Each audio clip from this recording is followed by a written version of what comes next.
this motherfucker. I'm in the show, if I can make it, you can make it in this motherfucker. Ain't no other brother gonna do it for you. He might help, but when it all boils down, still in it for yourself. You got a family, I got a family, and goddamn it, be time to let that real ass man in me take a stand for me. I got plans to be set tight, and ain't shit finna fuck up my plans to get right. Shit might seem way out of reach for folks negative. Better get with better things to touch better shit. You, and all the sneaky shit that your ass trying to do. You been peeping on my pimpin', looking for a downfall. And I ain't gon' even hang around y'all. I found y'all niggas to be fought. Independent, making more dough. Hustling cause no dough is a no-no. Fuck hoes, let me hold something I can fold. Thinking you fly when that shit you poppin' is old. Cold-blooded like Rick with this rap shit. And if a nigga wanna scrap shit, I don't give a fuck. You, and all the sneaky shit that your ass trying to do. You been peeping on my pimpin', looking for a downfall. And I ain't gon' even hang around y'all. I found y'all niggas to be fought. And fake assholes for the fame. What they do? They gon' give it up.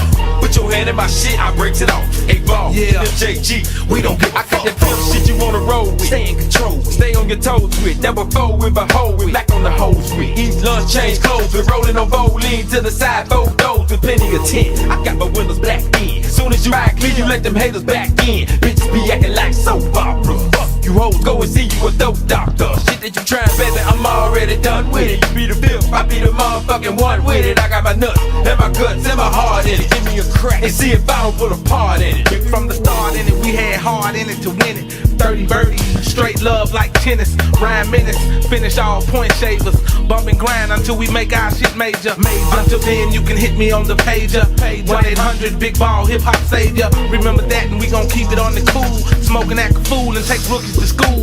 Veteran MC, purple ribbon pedigree. Tennessee MC, Mr. B.I.G. and MJG. Hard from the fucking start, hard from the fucking start. Cause we don't give a fuck. You a fuck.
Salute, and welcome back to the Black Ocean. Now, so we're getting deep in with your host, the one and only Great Black Shark.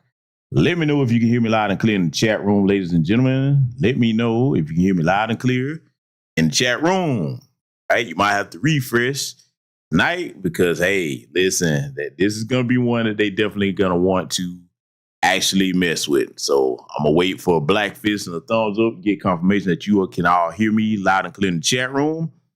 Because tonight we're going to be dealing with Mr. Franck Zanu. Oh, yes. And if you don't know who he is, you're going to get to know him tonight. Because I'm going to take this somewhere that a lot of people that have covered it haven't gone, as I usually do. But we're going to make it make sense over here tonight. We're going to put all the pieces in order over here tonight. I'm going to warn you right now. If you saw my earlier short on the channel, that one ain't going to be so popular because the Tether class is going to be pissed. We taking the kid gloves off tonight. And when I say that, we ain't talking about no roasting over here. Oh, no, we going to have some educational facts over here, or as we like to say sometimes in the South, some edumacation. Oh, we going to get it in over here tonight. Yes, we are. This will be the definitive broadcast to shut Franck Zanu, Myron Gaines, Candace Owens, and any other tethers down. Okay? This is the type of business we're going to have over here tonight. So I want to make sure that y'all can hear me okay. Hear me. Yeah, I see the black fist in the chat room. So I'm hoping everybody that's in here can hear me clearly because we're going to get straight to brass tacks in just a moment over here. But before I do that, Now that everybody can hear me, let me go ahead and greet those of you who are my esteemed guests. Let me make sure I can see everyone. All right, let's see. I see Brother Black Truth United in the building. I see Tanisha Murdoch over here. Sakina Collins in the house. Yasuke, Turtle Island Assassin. I see you, brother. Key Prince is in here. The brother Bruce is in here. Let's see. Kevin Blackwell, I see you. Foodophilia is in here. Only Pamela's Way is in here. GB King Harris, I see you, my good brother. I think I saw Dad Miller TV in here earlier. Mrs. L, salute to you and your husband, Mr. Sam. And there is Mr. Sam. That's what I'm talking about. All right, family. So salute and welcome to all of you. Anyone that be joining us in the tent tonight. All right, let's get straight to it. Let's get straight to it. And I'm going to be giving you, the sources for what I'm about to show you here, because let me show you how you shut these tethers down. We're going to get to Mr. Franck Zanu. Oh, yes, we're going to set the stage for that. Yes, we are. Hold on. Let me make sure I pull this up correctly here. Get the first one. All right. Yes. All right. Here we go. So now, while I have this on the screen here, let me go ahead and put this in the chat room, because trust me, many of you are going to reference this, want to reference this broadcast when it comes time to cook and put the tether back in their places.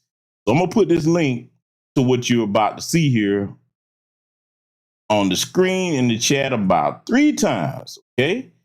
But in fact, the business, I'm going to put it in here 4 times. I want to make sure you all have access to this and you can verify it for yourselves, because now I'm going to show you something that the average foundational Black American probably isn't aware of, because, a lot of us do travel, but then many of us don't. Salute to the good brother Black Truth United for the cash up. Thank you. That's my good man. So what you're about to see me read to you here, and the link to the website, that's the website to the British Commonwealth. Okay, yes, the British Commonwealth, the white supremacist empire that conquered half the damn planet. Okay, now you're gonna see why I'm bringing this up, because let's read this real quick. Commonwealth countries are diverse. They are among the world's biggest, smallest, richest, and poorest countries. Oh boy, just wait till I finish reading it. Together, they work to pursue common goals and values. Small states are especially vulnerable to issues such as climate change, developmental challenges. All Commonwealth members have an equal say, regardless of size or wealth. Oh, isn't that rich? Oh, wow. Yeah, you're going to see why I'm laughing in just a second, because it's not funny. And let me be clear, for the new subscribers, welcome to all of you. We make distinction between on-code, non-LPA brothers and sisters, and the tether class. But nonetheless, this might hurt some feelings tonight, because we're going to have a come to Jesus moment over here. Yes, a come to Black Jesus. That's right, not the white one. The white one lies. We're going to come to Black Jesus tonight, okay? We're going to have some truth over here, because the website that I just put in there, Fight the Business, I'm going to put it in there one more time. Just coming in, you're going to want to reference this, because everything that I'm about to show you, you will find it for yourself on the website in the chat room. Now, there are both Caribbean and African nations that are part of the British Commonwealth, all right? We're about to examine some of these things, and I'm going to thread a needle to make a point on that, because they say that all the members of the Commonwealth have an equal say regardless of size or wealth. I'm going to come back to that talking point just a second here. Really am. But as far as right now, let's get to examining some of these African Commonwealth nations, because Mrs. Franck Zanu is from Benin, okay? And since he wants to speak on foundational Black American freedom business and disrespect and undermine us, yeah, we're going to we're going to get dirty with it tonight with nothing but the truth. See, roasting is one thing, but when people start to hit you with the truth, oh, that hurts worse than anything, and I do it better than anybody. Family, let's go through these African nations that are today, yes, today in 2025, a part of the British Commonwealth by choice. Now, what sense does that make? When you free yourself or have gotten free from your former colonizers, because they colonized most of the continent with the exception of Ethiopia, you get free from your colonizers on paper, all right, and then you still choose to willingly be a part of the British Commonwealth. Oh, Mr. Franck Zanu, we finna get some truth over here tonight that you might not like, my little peanut head fellow, okay? So first you see Botswana. I want you to count these nations with me. Cameroon. Oh yeah, we going here. Yeah, we finna fly these flags over here tonight. Gabon. Okay. The Gambia. Oh, I'm gonna come back to a nice little fact about the Gambia too. Ghana and Kenya. Okay. Everybody see those nations so far. Oh yeah. Hit dog's gonna holler tonight. This one gonna hurt. Trust me. Oh, this one gonna hurt. It is what it is because see, but tell the class that might be whining about what I'm finna show my people over tonight. We keep telling you, we're not playing. You better get your disrespectful ass tellers that come over here. Okay? You come to our country, you will be respectful. We correct in that era. Okay? So we're not done yet. Oh no, that is not all. Oh, that is not the only African countries that are part of the British Commonwealth. Oh no. We have the Kingdom of Eswatini, Lesotho. Okay. By the way, I've been to many of these countries. Malawi, Mauritius. Okay. Oh yeah. We're going to roll down the whole list. Mozambique, Namibia. All right. Germans colonized them. Nigeria, Rwanda. Okay. Yeah, we going down there. And by the way, little fact about the Gambia there.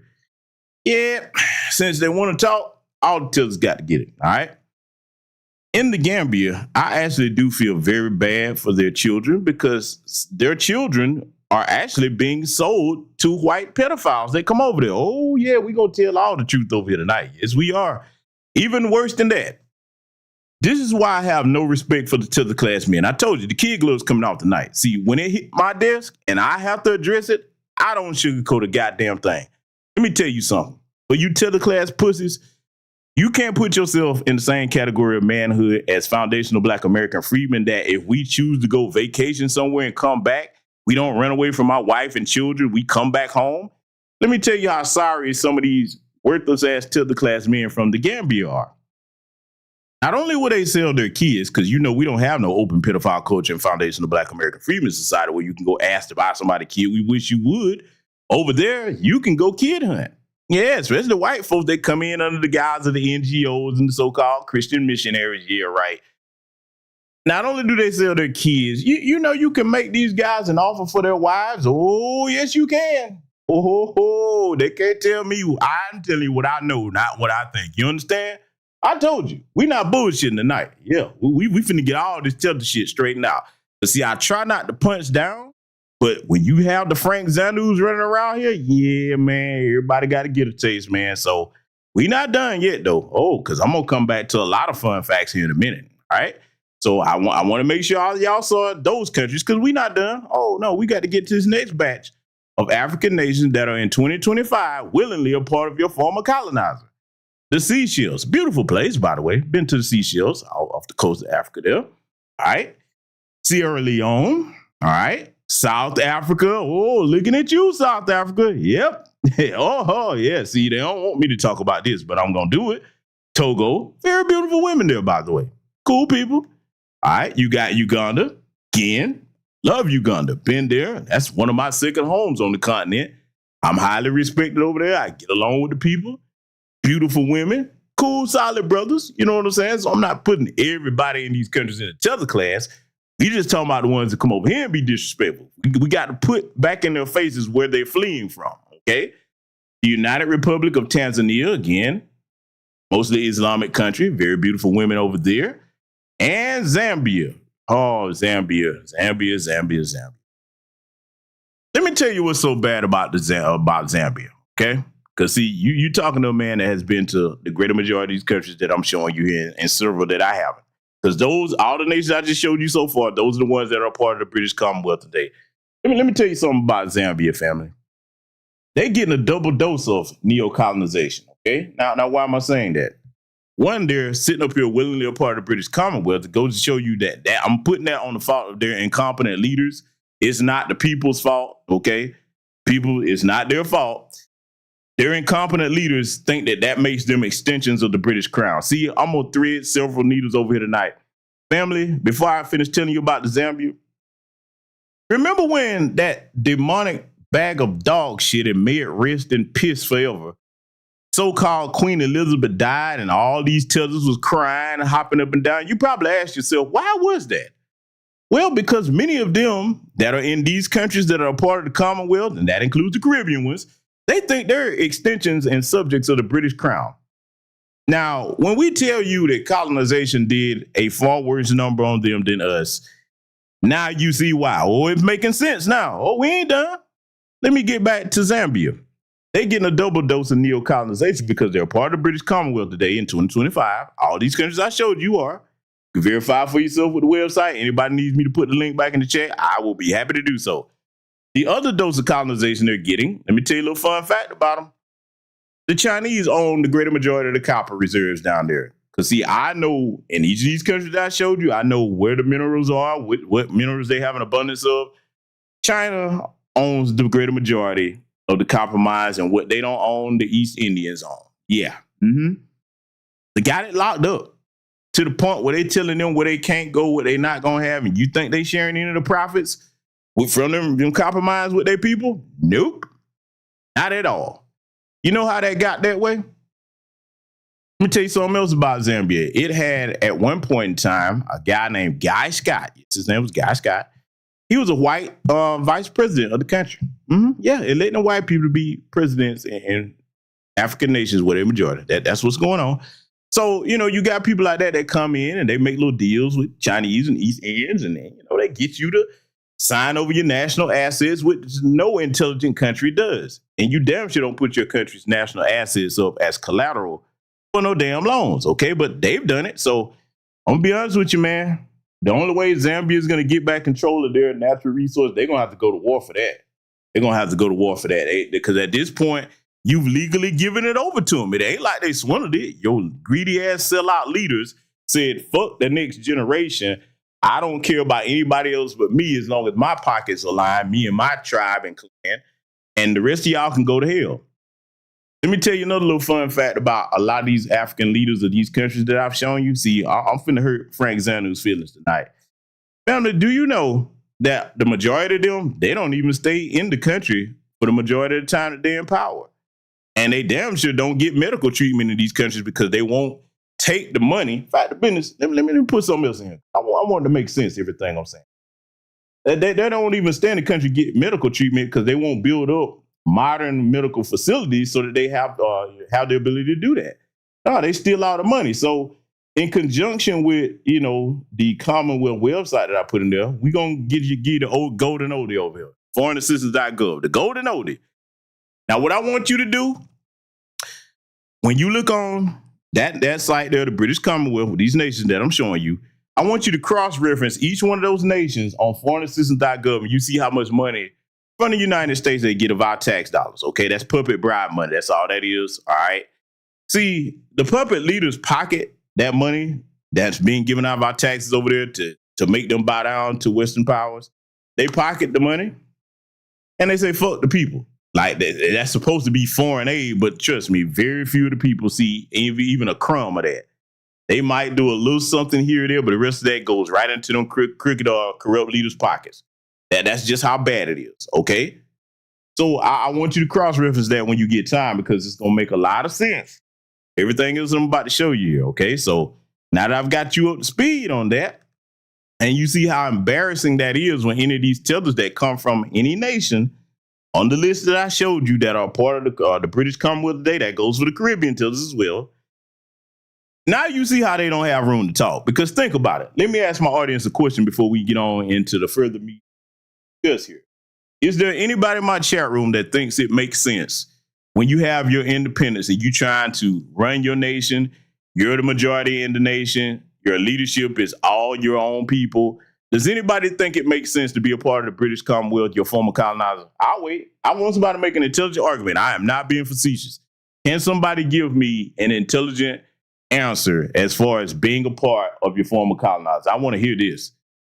Speak now, forever hold your peace. Anybody that's listening, I want to hear it. Let me be more direct with the question. I'm going to turn all of you in my chat room here to leaders of those countries. Is there any one of you that, male or female, if you were president, head of state, any one of those countries, would you willingly be a part of the British Commonwealth knowing the history of what they did to your people? I just want to know. Okay, so I'm seeing a bunch of no's in here. Just try to make sure we're on the same page. Because they might, and look, we might have some tethers listen to this tonight. They might come up, man, because we don't know nothing at all. They swear they're so much smarter than us. They work harder than us. They might come up with an intelligent rebuttal here. I'm open to hear it. I really am, because we're about to go way back into the past. Because I'm going to show you everything here that I'm about to show you is going to lead into where we're going to go with Mr. Franck Zanu. Okay? So most of y'all said, no, okay, cool. Glad to see that everybody's in their right frame of mind and on code over here. So I'm going to play something for you coming up here without interruption. I'm not going to say anything. Because, see, most of you should know this history. Some of you may not. But if you're a young person, you're about to get a real quick crash course in why you don't tolerate disrespect from any of these tethers and why they owe us for the very privilege of them being able to come here, okay? And I'm finna take it somewhere that, we try to leave that conversation alone for the most part. I'm finna take it somewhere that most people don't. Since you got your Franck Zanus and your Myron Gaines and Candace Owens over here, okay, cool. Particularly with the African nations, you gonna get your name thrown in that reparations conversation. Oh, yes, you are. Since you want to have your nose in our business, cool, no problem. Come on over here. Let's have this conversation. I'm going to show you why. I'm going to play this without interruption. And then when I come back, we're going to further thread this needle. I'm going to tell you, this is going to be the ultimate broadcast to shut all that bullshit down. Let's go ahead and get into it. But it was the Africans who did the raiding and selling of Africans to the Europeans. No European ever went into the hinterland to raid for slaves. It was the Africans who did it. And before the Europeans even landed here, slavery was already in the system.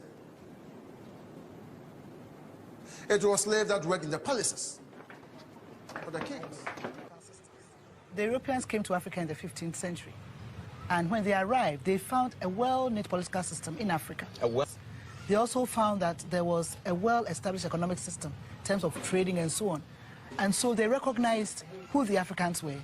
And they found strong states, kings who were ready to negotiate with them on equal basis and partnership basis, both in the trade and so on. And in fact, when the Europeans started building the forts and castles, they asked permission from the kings to build their land, to build the forts, and then they paid rent for the forts. So they needed, as it were, the Africans to agree on equal basis or partnership basis to enslave their fellow Africans. The kings of Dahomey traded a lot of slaves. Abomey has traded, from the figures we know now, not far from 1 million people. Just from Abomey alone? Just from Abomey alone. And you have more from the neighboring kingdoms, Savi Kingdom, for instance, Port Novo Kingdom, etc., etc. All the way down to Lagos in Nigeria? Yes, all the way to Lagos in Nigeria. And they knew how bad it was. That was why they didn't trade their own people. They would trade people from the wars and battles they did all around the country. Cultivate the art of superiority, and each king had to train his son to be a warrior, to be someone who is greedy of power, of expanding all over. Almost 20%, all the slaves that came to the New World came from the Bight of Benin, from this very region. And the slave trade here was run by the kings of Dahomey, run far longer than any other aspect of the slave trade, all the way to 1885. So they knew what they were doing. So for me to go to the court of the king of Dahomey, as nice as the people are here, and as much as I enjoyed it, was, for the descendant of one of those slaves, an unsettling experience. Now, did you hear that, family? You see, one of the things that this platform is known for, if you're a new subscriber over here, I don't just tell you things, I show you what I'm talking about so that you see it, okay? And I give you verifiable facts that you can look at for yourself. Now, regardless of old Skip Gates being there, let me ask my audience a question. Did you get what was said? Okay, we see Skip Gates, great. Everybody understand what was said, because see, this is going to be very important where we're going with Mr. Franck Zanu, because you know where Franck Zanu is from, family? He's from Benin. Yeah. Oh, you know there's always a method to my madness. I'm going to say it again. Little old Mr. Peanut Head Franck Zanu is from Benin. That means that some of his forebears probably sold our ancestors over here for the percentage of us that were brought here. Yeah, we going here tonight, goddammit. Oh, yeah. So keep talking. We're going to put your names in this reparations conversation because, see, unlike you in the Tether class and these many different Tether class nations that you flee from on your inner tubes, unlike you, we know our history and we know your history as well. Oh, yes, we do.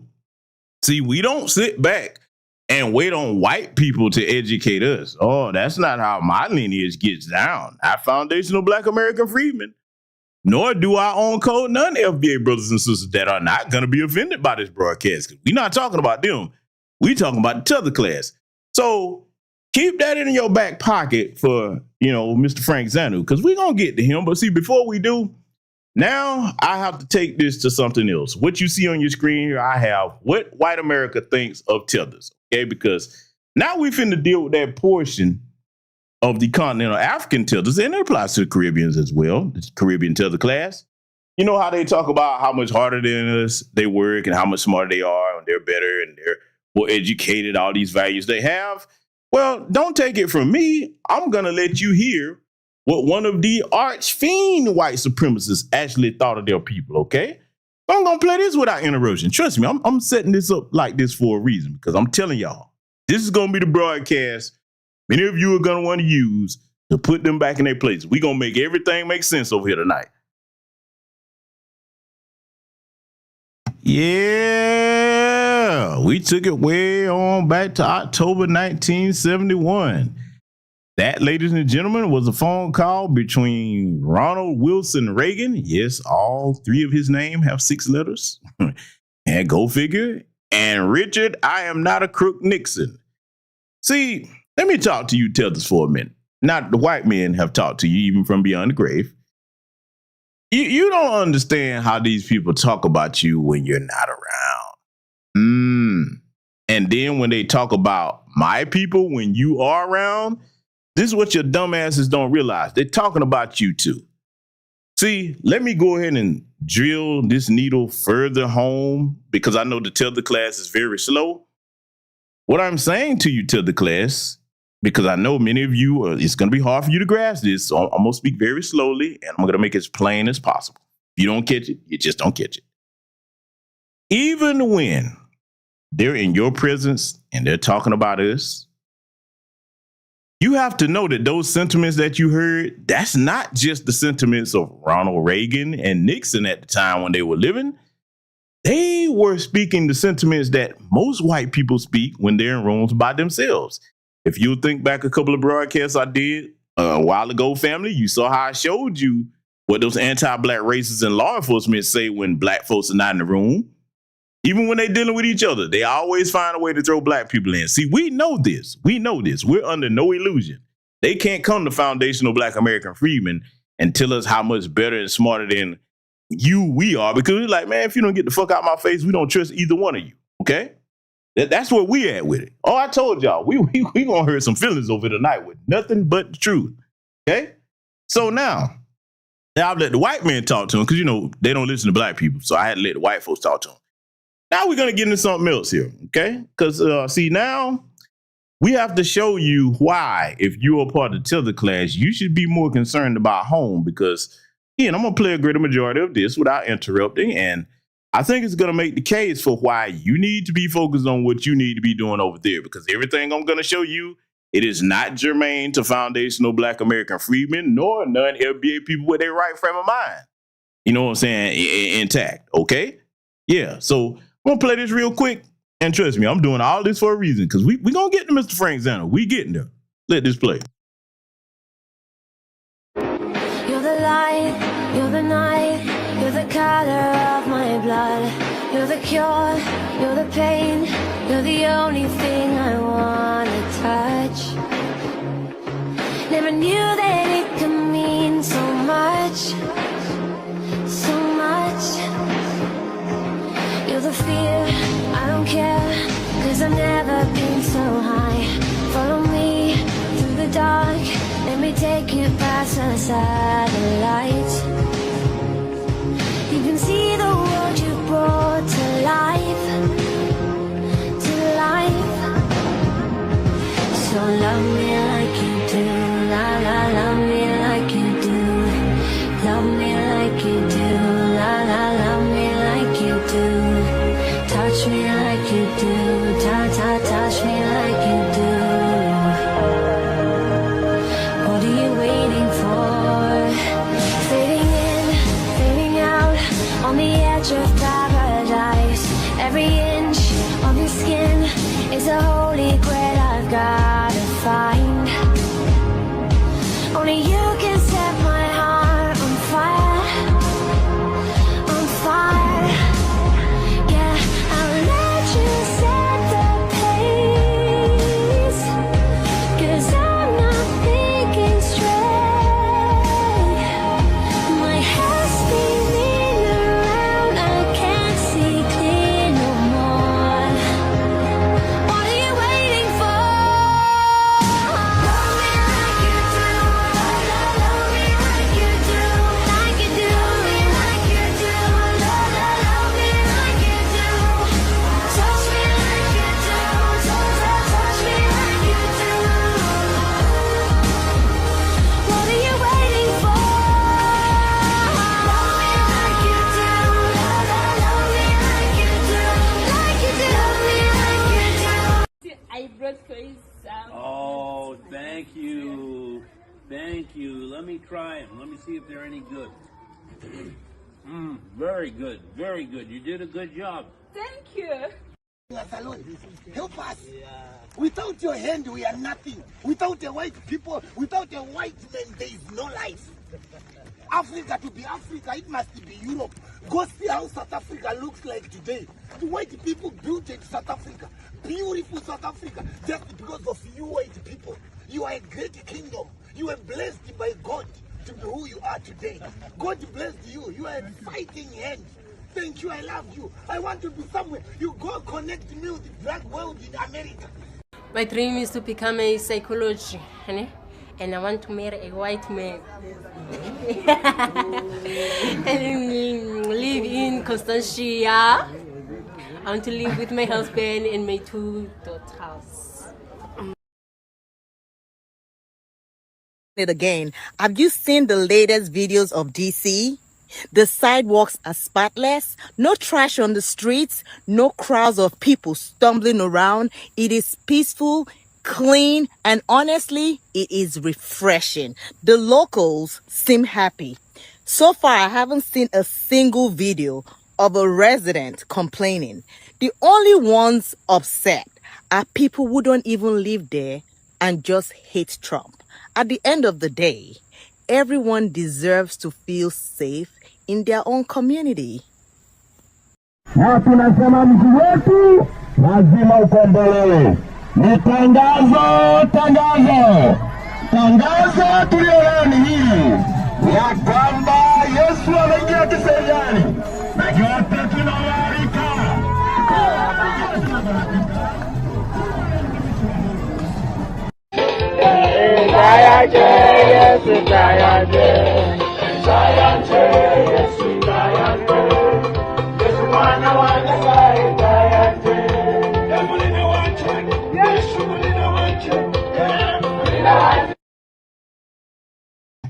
Yeah.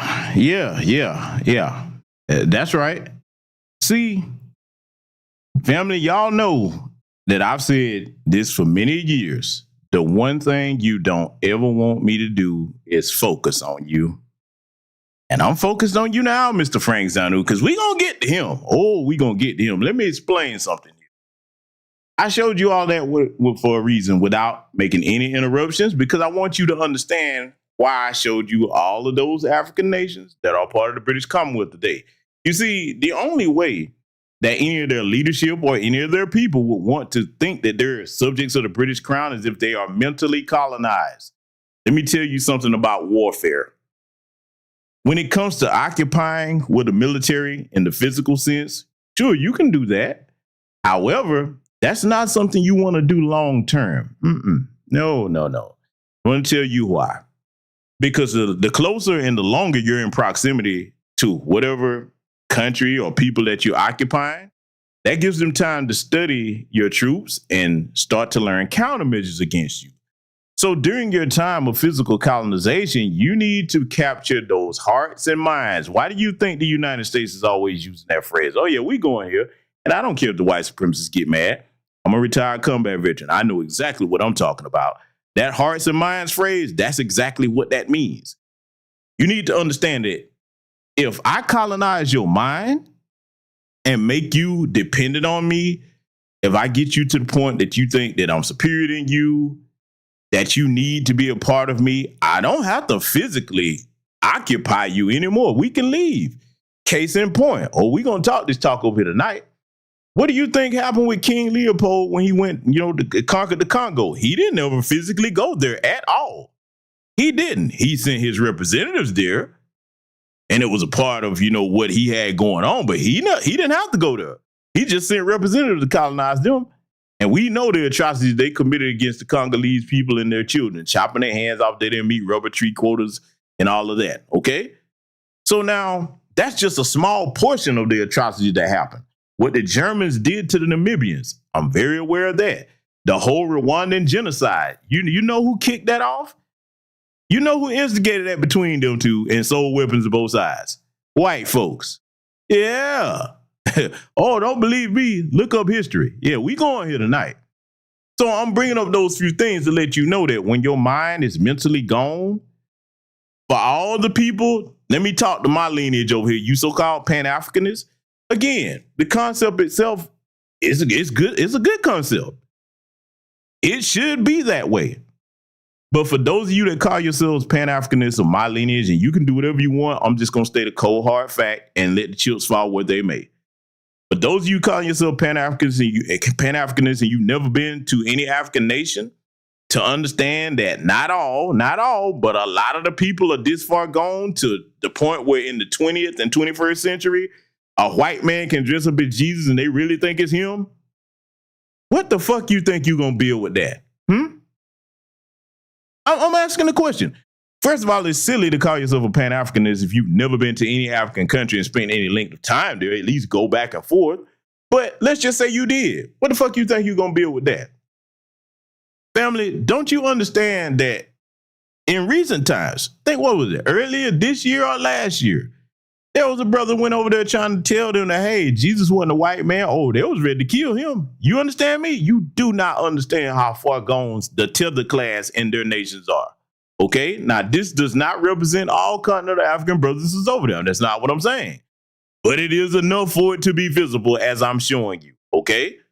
Oh, we're going to talk this talk over here tonight. We finna get all of this straight.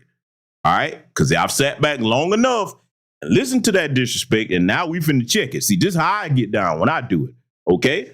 So now, when you have a people that's mentally colonized like that, they don't think that they can do anything by themselves without the hand of a white person or a white adjacent person. Hence, the Asians over there now and the East Indians that are lighter skinned running things in some of their countries, huh? So you would be Pan-Africanist that's never been to a Pan-African nation. You coming over to talking about what you want to build and all this unity you want to have. Yeah, they ain't trying to hear none of that. No, if you ain't coming over there with a bag and a white man or a white woman, they're not trying to hear it. The Tether class now. Now, the solid brothers and sisters that are individuals, sure, you can rock with them all day long. I know plenty of them that I'm lifelong friends with. So I'm not talking about the solid ones. I want to reiterate that and make sure I'm clear. But that Tether class mentality, that's in it. Any of these motherfuckers that's back there behind so-called white Jesus back here. You ain't finna build nothing with them. They're too far gone, man. It's over with. You can try, but mark my words, you're going to get a rude awakening. So, look, see, I ain't going to lie to kick it, man. I'm going to tell the truth about what I've seen with my own eyes, and I'm going to show you examples of that right here tonight. Oh, we ain't done. Yeah, I could see. Let me show you further pictures from this. The white Jesus was riding around. This was in Kenya, by the way, for the people that's wondering what country this was. Oh, he was in Kenya. Yeah, that's right. Tell you something else I know about Kenya, too.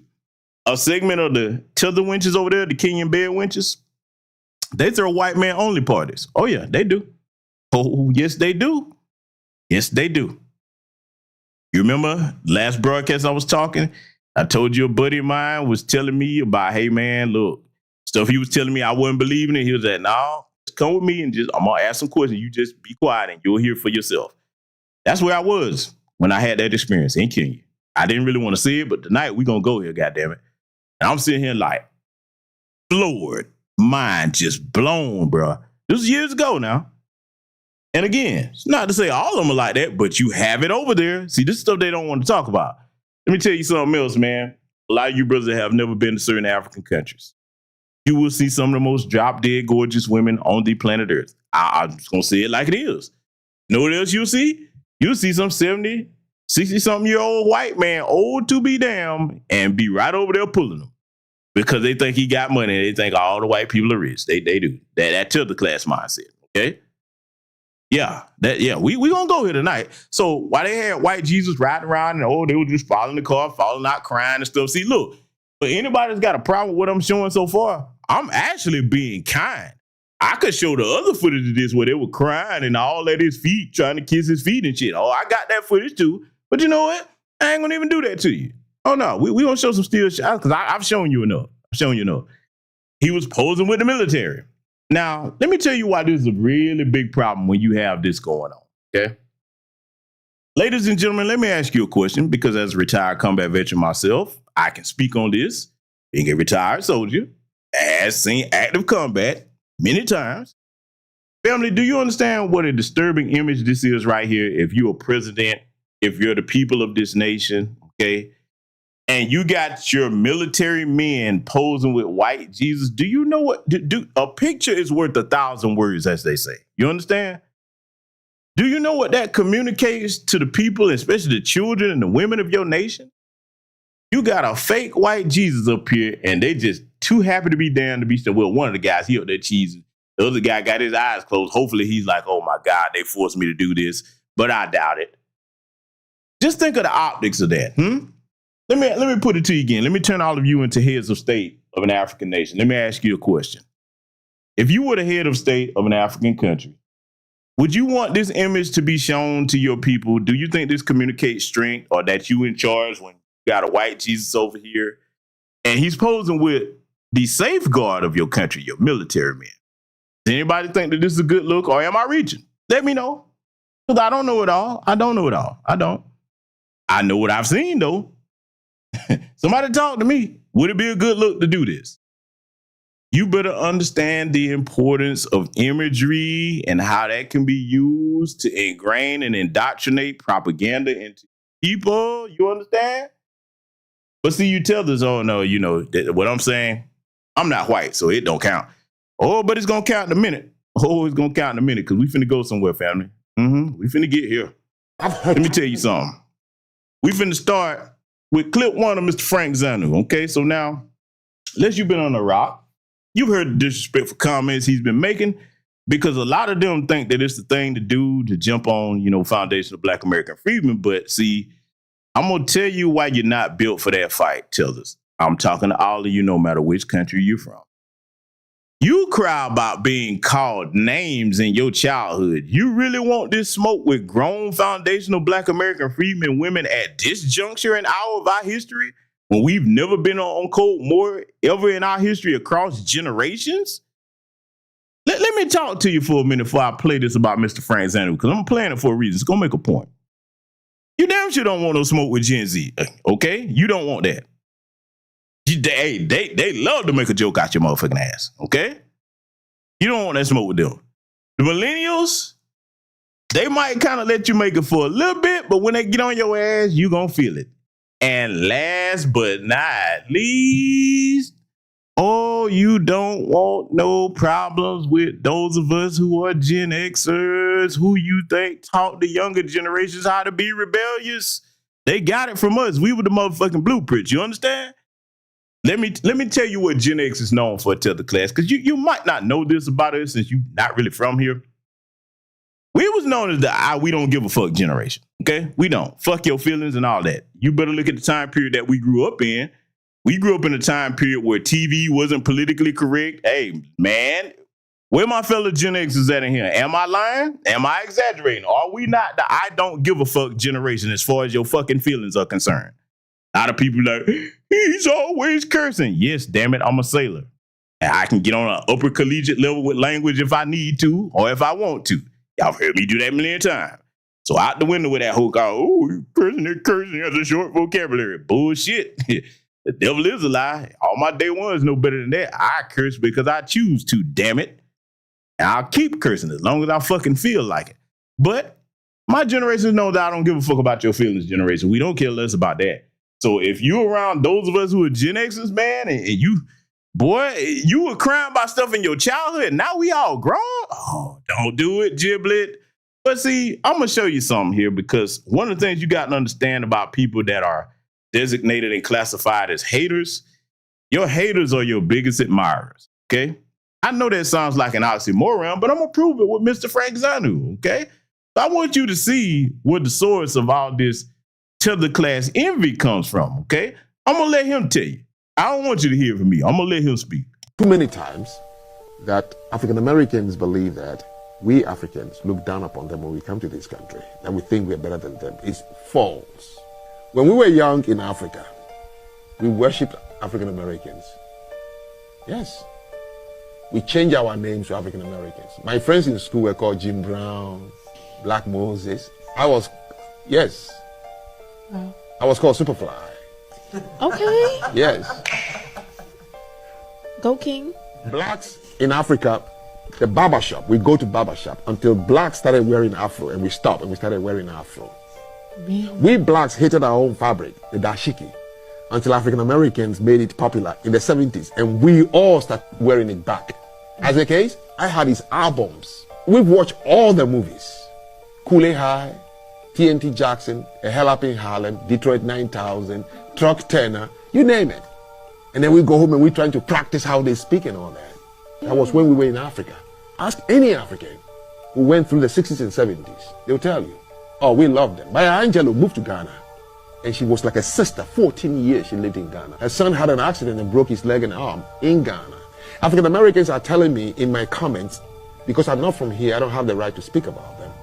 Do you know W.E.B. Du Bois?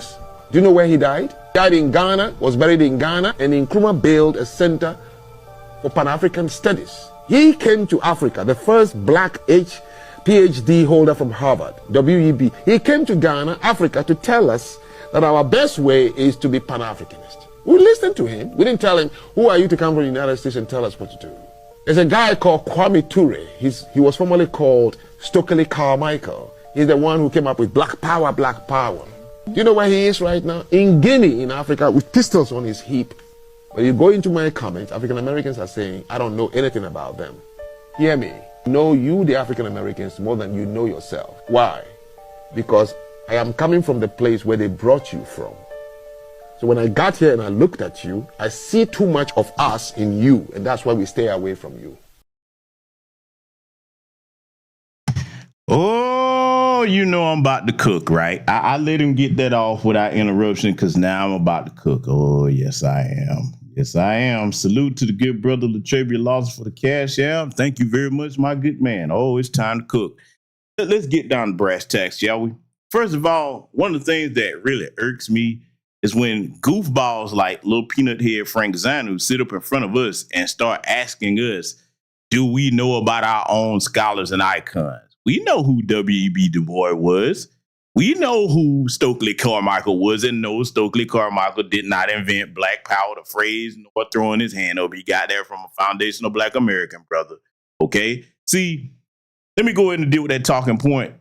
They know us better than we know ourselves because they come from the place that we were brought from. First of all, Frank, what you don't know is only a small percentage of us were brought from the continent to North America, 2 to 3%.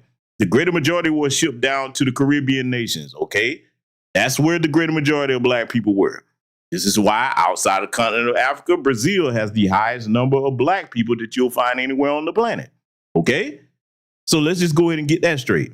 First of all, you say you see too much of yourselves in us, so that's why you stay away from us. No, let me just go ahead and just make this plain and simple. You're not like us at all. Because first of all, you don't know us. We had an ethnogenesis. We came up with an entirely, completely different culture, okay? It's totally different from any culture on the planet. It's emulated, but never completely duplicated.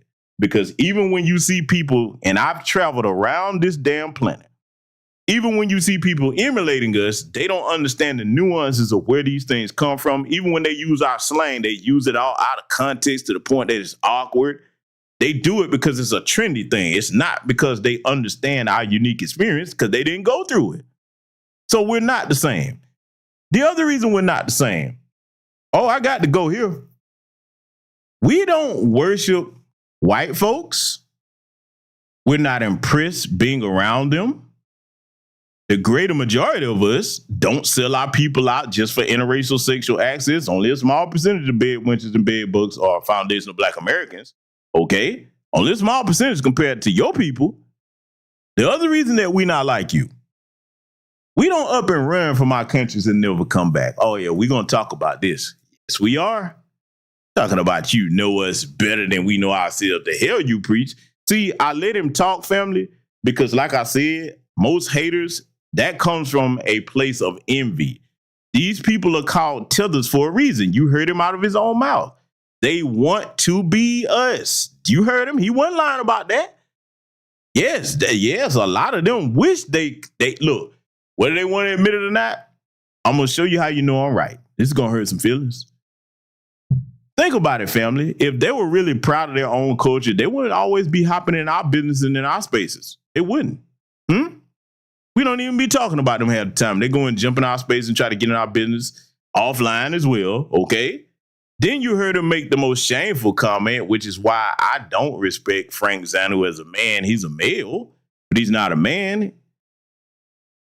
He is shamefully incompetent because you heard him make the statement that they weren't proud to wear their original clothing until we made it popular. Do you see? This is why I really hate it when people only judge somebody's intelligence off of how articulate they are. First of all, listen to what the articulate person is saying. Do you know what a bad look that is for the man of any culture to say you weren't really proud of your culture and your cultural garb or what have you until you saw somebody else make it popular? See, there's no foundational Black American on the planet that's waiting on somebody to make something from our culture cool before we accept it. Am I lying, brothers and sisters in here from my lineage, huh? When the last time you seen anybody, I don't care whether you from north, east, south, west, back to business, let's do a quick roll call. Real quick, type what city, what state you from in my chat room. I gotta make a point. Signed off real quick, family. I'm gonna give y'all a couple seconds to do that. Because see, I want people to see this when they look back at this chat room and they replay this broadcast. Where y'all from? What city, what state you from? Everybody signed off under the sound of my voice. I want to know where you from real quick because I need to make a point real quick. Okay? I see Anchorage, Alaska here, Florence, South Carolina, Richmond, Virginia, Noonan, Georgia, New York, New Haven, Connecticut, the DMV area here, Chicago in the house, New Orleans, Durham, North Carolina, Watts, California, legendary history of this. Brunswick, Georgia in here, okay? Macon, Georgia, okay? Round the way, folks. Miami, Florida, D.C., Sacramento, California, Leesburg, Virginia. Another sister from New York in here. You understand? So see, I'm just reading off the few of you that I see where you from. Nobody from any of them places, north, east, south, midwest, whatever, wait on anybody outside of our culture for us to make us feel proud about representing who we are. We are the only people on the planet that came up with the phrase and the saying and made it a lifestyle. Say it loud on Black and on Proud. Wherever we go and we travel, we're not ashamed to let people know where we're from. I damn sure not. Let me tell y'all something. The same accent that I speak with on this microphone, I speak with it everywhere around the planet that I've ever gone. I surely do. Where you from, brother? Atlanta, Georgia. That's right. And proud of it, too. And speaking of that, I'm going to have a broadcast coming up on Patreon debunking some other shit that I've been seeing going around. I'm going to do that the same way we doing this one. We're going to get deep on that. So if you remember my Patreon, that's coming very soon. A lot of y'all have been digesting the content that I put over there. It's a lot more to come because we going to get some straightening done the right way. Okay? But see, regarding what I'm saying about this particular issue here tonight, we're not ashamed of anything. We ain't waiting on no white man, white woman, nobody to tell us who we are. We not a lost people. We know exactly where we're from. And see, here's the kicker. We know who our grandparents and great-grandparents are. I had the privilege of meeting my great-grandparents on both sides of my family.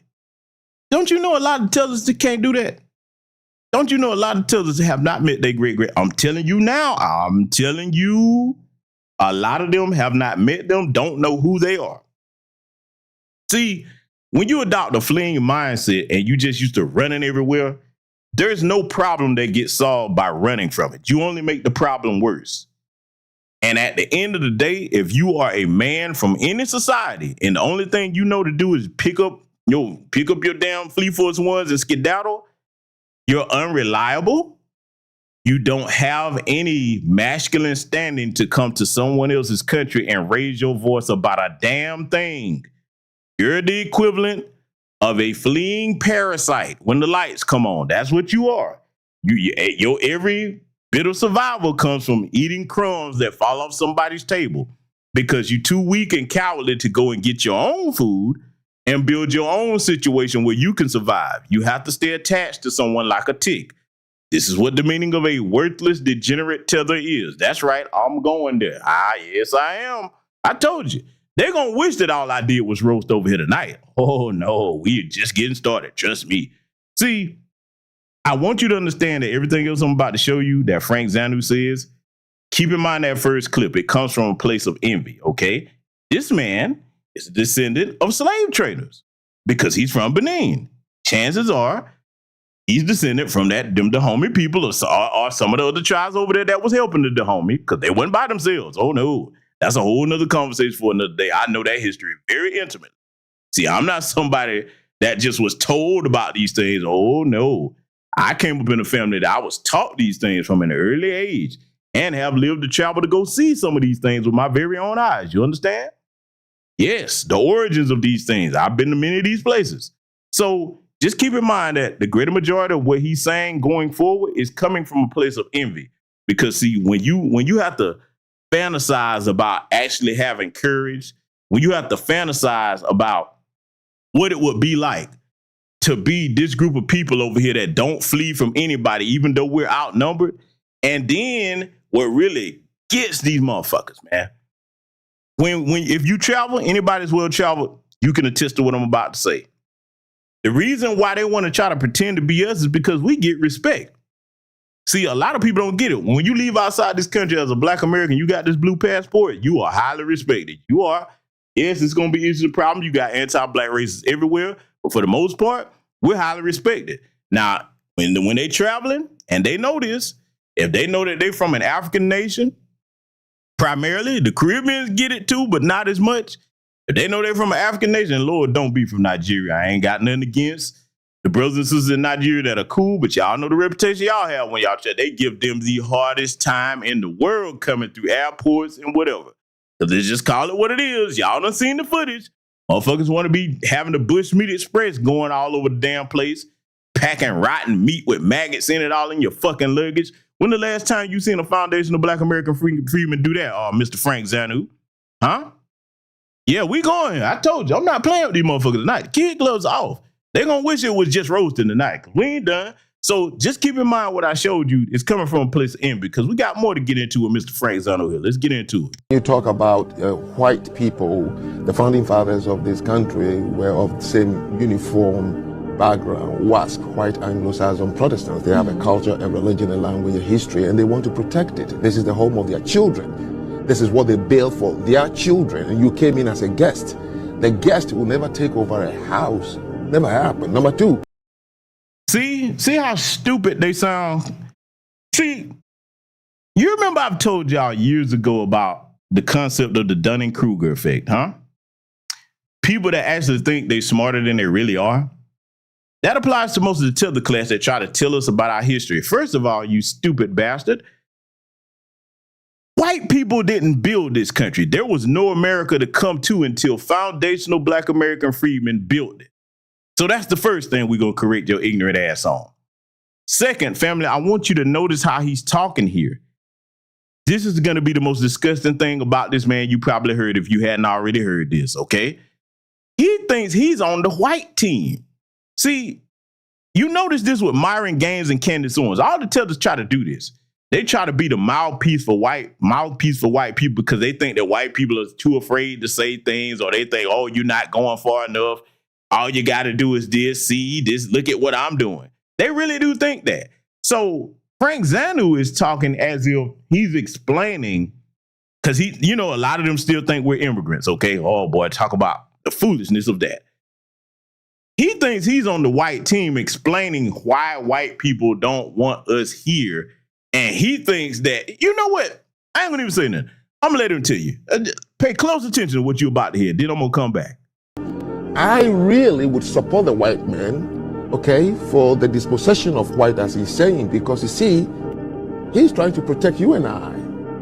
Because if this country falls into the hands, the majority of the wrong people, whatever attracts us to come here will be gone, and we will never be able to come here anymore. So you're saying that... Did you hear that, family? This goofy bastard just said that he think the white man is trying to protect you and I. See, they really have these delusions of grandeur in their head. See, look, I showed you the things that I showed you earlier in this broadcast to underscore everything that I'm showing you thus far here, okay? When the mind is broken and colonized, the body will follow. You can't do nothing with this.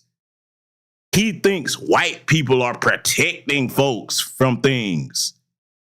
They can't stand his black ass. We know they can't stand us. And even that white adjacent class, you've been seeing them get their rude awakening here too. You remember the short that I did? Because I tell y'all, I get petty with it when you start fucking with my lineage. I will boot, put down who's Trump. Yeah. And look what happened to him. Boy, you can't make that up. Boy, talk about the irony of that situation. It's over there in my short section. Y'all take the time to go over there and investigate when you can. But see, I'm letting you hear this because he's thinking, okay, they really do think this is the white man's country only. They think white people built up all of this stuff and we didn't have nothing to do with it, huh? That's what they really think. What family? Imagine one of us going to any of their nations. And then we hadn't been there a good hot 2-3 years, if that. And we raise our asses up to tell them, oh, we're experts on everything about them. Well, you'll see, this is what the white man is doing. He's protecting you and I. You'll see, this is why he's got you. Boy, you ignorant sumbitch, you. See, sometimes, man, this is why it's good to have friends and family around you to pull your coattail to let you know you sound like a fucking dumbass. You don't know a damn thing about my people. All you know is what you've heard white people repeat. I tell you one thing, Mr. Franck Zanu, though. Tell you what I would like to see you do, because, you know, he thinks he's smart. He one of these motherfuckers that got a damn mediocre education compared to the rest of us. Because, see, that's what they think high education is. Just coming to some school and graduating. I'm like, man, we got degrees upon degrees, man. Certification upon certification. You ain't did nothing we hadn't been doing. Not only that, you have a ham-handed understanding of the things that you learn. We have a genuine, unique understanding of anything we learn in this country because this is our home. So my challenge for Mr. Franck Zanu and the rest of them, because I made the challenge to Myron Gaines and Candace and all the rest of them, come on down to some of these places in the South and see if all that bullshit, you know, float with these good old-fashioned hardcore rednecks down here, huh?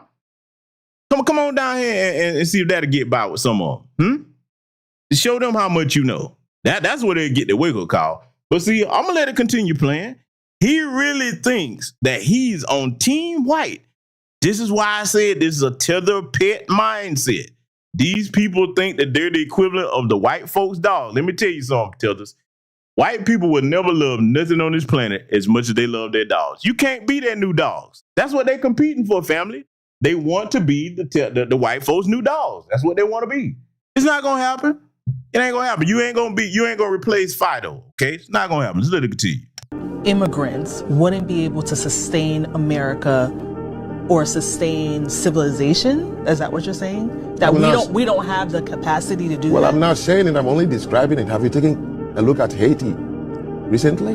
Would you, even as an immigrant here, want Haiti to become the majority in this country? I mean, have you taken a look at some of the African countries?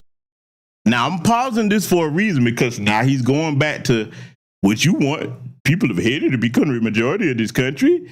And basically what he's saying, the comment before that, he's one of these tether class, worthless ass bastards that think that black people can't run their own nations. See, they don't have any confidence in themselves. Now you see why I showed you what I showed you earlier. Does it all make sense now, family? Huh? Well, anybody that probably like, why is he showing all this before we get? Oh, it makes sense now, doesn't it? See, you see it in real time coming out of his mouth. They don't think that they have the capacity to run their own nations. Let me tell you what's even more shameful. Right here in 2025, in different African countries, the ones of them that were under the thumb of the colonizers, it's some of them, unfortunately, some in the younger generation saying, hey, it would be better off if the white people came back and colonized us. I am not making that up. I'm telling you now, you have people like that talking like that down in South Africa. You know who some of the main people that talk like that, believe it or not? Oh, family, can I go there? Can I go there? Because I'm telling the truth over here tonight. May I tell the whole truth and nothing but the truth? You know which demographic over there in South Africa actually advocates for the white people to be back in power? May I tell you? Do you know? Oh, I'm finna go here. I'm finna go here with razor blades and roller skates on, goddammit. Yes, we are. The so-called colored class. You know, Tyler's people. Hi, Tyler, looking at you. Yeah, her people actually think South Africa would be better off if white folks was back under that. And this is the crazy thing. The colored class in South Africa don't get treated good by white people. Do you hear me? And the so-called colored class, basically that would be biracial over here for those that don't understand what that means. They actually have the nerve to look down on darker skinned South Africans because they think they're better than them because they kind of like a little buffer class. They get a few little privileges here or there. But for the most part, the Boer class over there in the East India, they're like, yep, you are one of the K words. Yeah. The word that gun they call South Africans and African people, period. The K word, yeah. If you know what that is, huh? So damn it, I'm just letting all the truth be known here tonight. This mentality that a lot of their males have, they bring that failed bullshit over here. And these are the ones that you see that PragerU goes to recruit. Turning Point USA, they go and grab them up. The Democrat Party pick one of them, especially if they got a hankering for pussy or want to munch some carpet if it's a woman. Okay. The Republican Party, they'll use them sparingly. But see, here's the problem about the Republican Party. Okay. The Republican Party only has room for so many of them. And if they're going to pick somebody that's in the tether class, they're going to go get a Caribbean or they'll pick a foundational Black American Sambo. Now, why don't they like the continental African tether? I'm going to say it just like the white folks think it. Did you hear the phone call between Ronald Wilson Reagan and Richard I am not a crook Nixon earlier? Because they don't respect them at all. They look at them people, man, just look. D.W. Griffith, Birth of a Nation, they really think that they are like that. Right here in 2025. Ask yourself why you don't see a whole lot of continental Africans in no prominent positions in the Republican Party. You don't see any of them running for no positions that they support. It'll usually be a Caribbean or it'll be a foundational Black American.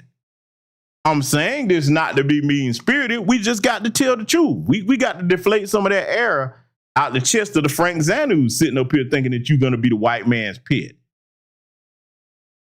Do you know what a shameful thing it is when you have a grown man sitting up here basically talking about, you don't want to see them be the majority of this country? Now, of course, they're not going to be over here because it's not their homeland. But see, he would think like that even if he was around his people. In other words, let me make it plain. If he was Caribbean, he would have been one of the motherfuckers when Marcus Garvey went back home that would have voted for the white man over Marcus Garvey. He would be the motherfucker if he went back home to his country in Benin. If some white person, East Indian, was running for office, he would support that person over his own people or anywhere else he go. In other words, the Franck Zanus of the world with these fucking high water pants on are cancers. They are cancers around any on-code Black people, whether you FBA or non-FBA. This is cancer, and there's only one thing you do with cancer in a body. You have to get rid of it. Let it continue. Somalia, Sudan, South Sudan, Liberia, Sierra Leone, and all these countries that are flocking to come to this country. If they could maintain where they are to look like this place, then they wouldn't be flocking here, right? So the point the gentleman is making actually is in my interest, in the interest of people from outside who should still have an America they can come to. You're describing. He did all that talking and talked about Haiti, but you didn't mention how France extorted them and made them pay reparations for winning their freedom. See, don't tell me you're intelligent if you're not going to address the whole of why any nation got that way. Whether it's Haiti, whether it's any of the 54 nations in Africa, whether it's the Caribbean countries. And I showed you yet again how many of them were part of the British Commonwealth. Because see, look, we put that website back in here again for anybody that just tapped in, right? I want you to not only look at the African nations that are part of the British Commonwealth, about 19 of them. I want you to look at the Caribbean nations that are to this day a part of the British Commonwealth. See, I'll give you a thorough education over here when I get in my bag. Yeah, we have a good time, but there comes times like this where I have to go ahead and actually reach down in my bag and show you why these people don't have no room to talk. And just in case the new people coming in here, I want you to do what I told people earlier in the broadcast to do. I'm going to put foreignassistance.gov in here a couple of times, and I want you to cross-reference that with the African and Caribbean nations that are getting our foreign aid tax dollars so that you see how much puppet bribe money goes out of this country that's coming from our reparations. So now we're not done with Mr. Franck Zanu yet. I told you, man, we're going to slow roll and cook his ass. I want you to hear this clip here. Having white privilege, and you're saying that there's no issue with it. Haitians claim that they've been the first black country 200 years ago to gain independence. They govern themselves. Where is the privilege in Haiti? Is there any black privilege? Who gives the white the privilege? You said because a large majority of whites hold power, they build the institutions. Okay, but why does it keep attracting people to come here? And no other group of people are ever complaining about the white privilege except black, because they think that they are the bottom of the totem pole, which is not true. Things are done by people, by race, based on your ability. I never believe that one race is superior to the other. I know races are different. What would this racial stratification be based on? So stratification means different outcomes among different races. Well, you said different races. Do you expect the same outcome from the lion and the antelope? You believe in essential qualities and characteristics that certain races have. Characteristics, abilities, based on where you come from. Simple. The people of the northern rift of Kenya will beat everybody and anybody in marathon. You can't deny that. Since 1936, Carl Owens beat everybody. Scientifically trained Germans were beaten by Carl Owens in 100 meters. And then from there, it was black guy, black guy, black guy. Today, you can't boast that Ali was not the best boxer. He told you he was superior. You want to try to get into the ring with him. Yes, I believe that races and people, we have different structures because you can't expect the same outcome from the lion and the antelope. You and I are humans. We have different abilities, intellectually, physically. Why are Chinese good enough? I want you to hear what this dumbass is about to go with this, right? I want you to hear where he's going. See, I'm letting this ride for a reason. I'm showing you in real time that this idiot, like many like him, are nowhere near as intelligent as they think they are. But see, let me tell you what the cruel joke is, even before he gets finish his sentence here. See, you tell us you don't understand that when you do go to whatever university, whether it's in your country or you come over here and you get a degree, let me tell you something that foundational Black Americans know about white supremacists. They like a joke that takes a long time to pay off. In other words, your degrees with your ham-handed understanding of history and what you think is going on in this country, they like that because, one, it makes you vulnerable and they can use you as a flunky. But number two, they kind of see you like the slow kid that they give the participation trophy medal to that's competing in any type of contest. That's what they see you as. They really do. They really do. And I'm going to prove it right here by letting him talk. Let's get back to it. Aerobics. Why are Russians very good in ballet and classical dance? Why are blacks very good in very muscular sports? We're different. But if you expose us to one thing and you're using that to determine what is equality, then some people would fail, and that is what you're doing. It's like asking the monkey and the fish to determine that climbing is the only way to determine superiority. Well, the monkey will be superior for the rest of its life. There is no white privilege. White people live in their country, a place they have been able to build it. There is no question about that, based on their abilities to do things differently. Did you hear this idiot say that there is no white privilege? And he's stuck on this idea that he think white people built this country. So never mind the Benjamin Bannekers and the countless other foundational Black American freedmen that built towns, not just Black Wall Street, Slocum, Texas, Wilmington, Delaware, I could be here all night naming names of places and people. Never mind them, huh? You think white people did all of that? I guarantee you this dumbass probably think white folks built Black Wall Street.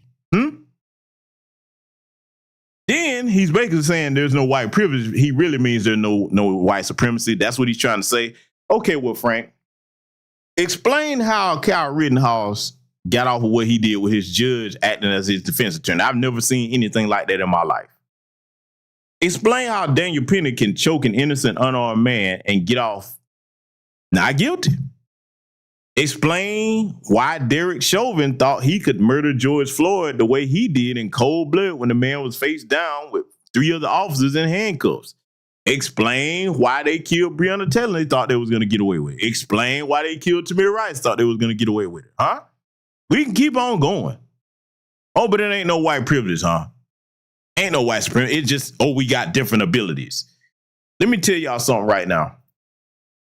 Reason I have such disdain and zero tolerance for that Tether class, that shit is dangerous. You understand? This is not just a difference of opinion. It's not just what he's saying. If these people are in close proximity to you, they are fucking dangerous because they will slit your throat and sell you out at any chance they get, figuratively and literally. Yes, they will. You understand me? Look at what happened to that brother Tyree Nichols. Most of them damn Tether cops beat that brother to death, huh? You see, a lot of people get all antsy and get uncomfortable when we start talking about the Tether class. But hey, man, I can't help it if you don't want to face reality. We're looking at the positions they in. Police officers, in the medical industry, teaching our children, huh? Politicians. Some of them might be judges. Some are correctional officers in these prisons. Some are in nursing homes, taking care of foundational Black American freemen elders and mistreating them, huh? See, I don't turn my head from reality. Anybody else want to lie to kick it? That's their business. That they can go do that wherever they want to do it at. We deal with the real over here, okay? So see, that broken mindset of him, he really do think that white people are superior to him. He sat there and told a bold-faced lie, but listen to how he talk about them. Family, I've seen this happen with my own eyes, and many of you probably have as well. They think that the minute that a white person says something, that's the end all be all. They don't think to question them, check on what they're saying. Now, like I told y'all, my grandparents told me, son, if they pink thin earth wearing lips are moving, they lying. You better check, triple and quadruple check every fucking thing they tell you. Then you better go get a second opinion on it.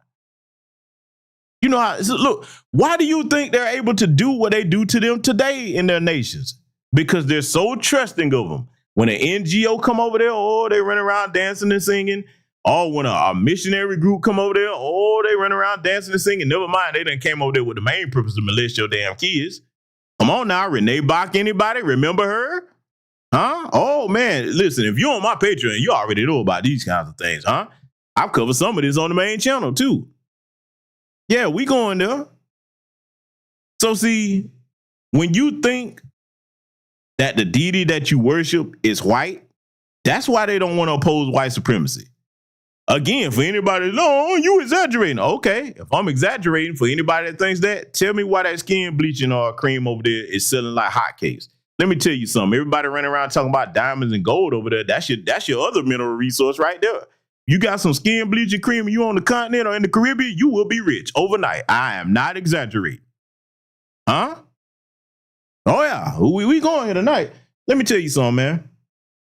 This next thing we're about to play here regarding Mr. Franck Zanu, yeah, we're finna break all of this down. Because, see, now I've already set the table and shown you what his mindset is so that anytime his name come up again, you reference this broadcast right here. Yeah, we finna get straight on into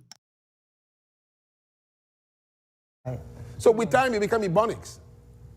Nobody has anything. They are now still using 2 English names. They are now having only Christianity as their religion. They can remember their history, culture, traditions, customs. So you have no foundation, is what I'm trying to say. African Americans in this country are the only groups. They have no culture.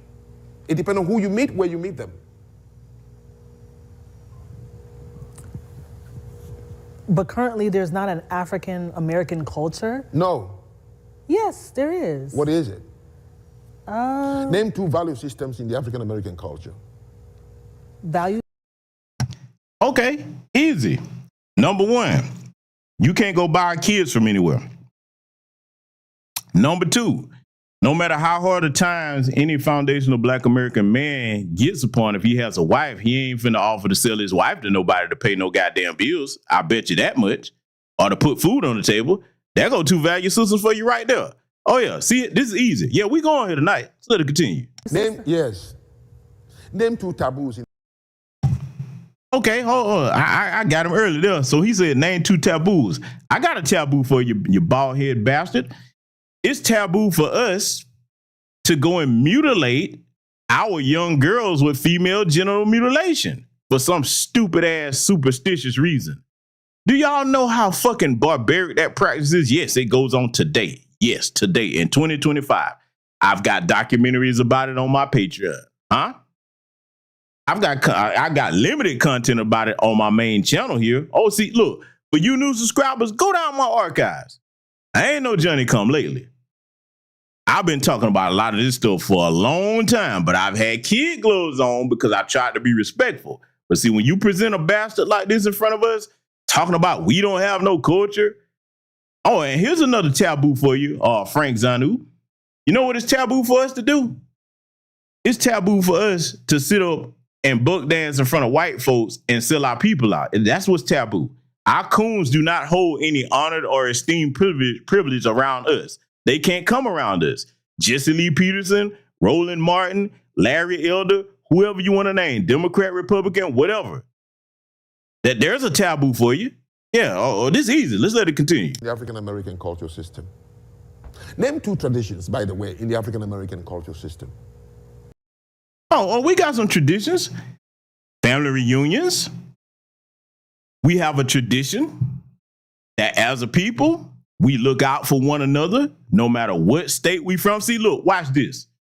Early in this broadcast in my chat room, for those that might be catching this on the playback, I asked the greater majority of my audience, where you from? I'm from Atlanta, Georgia.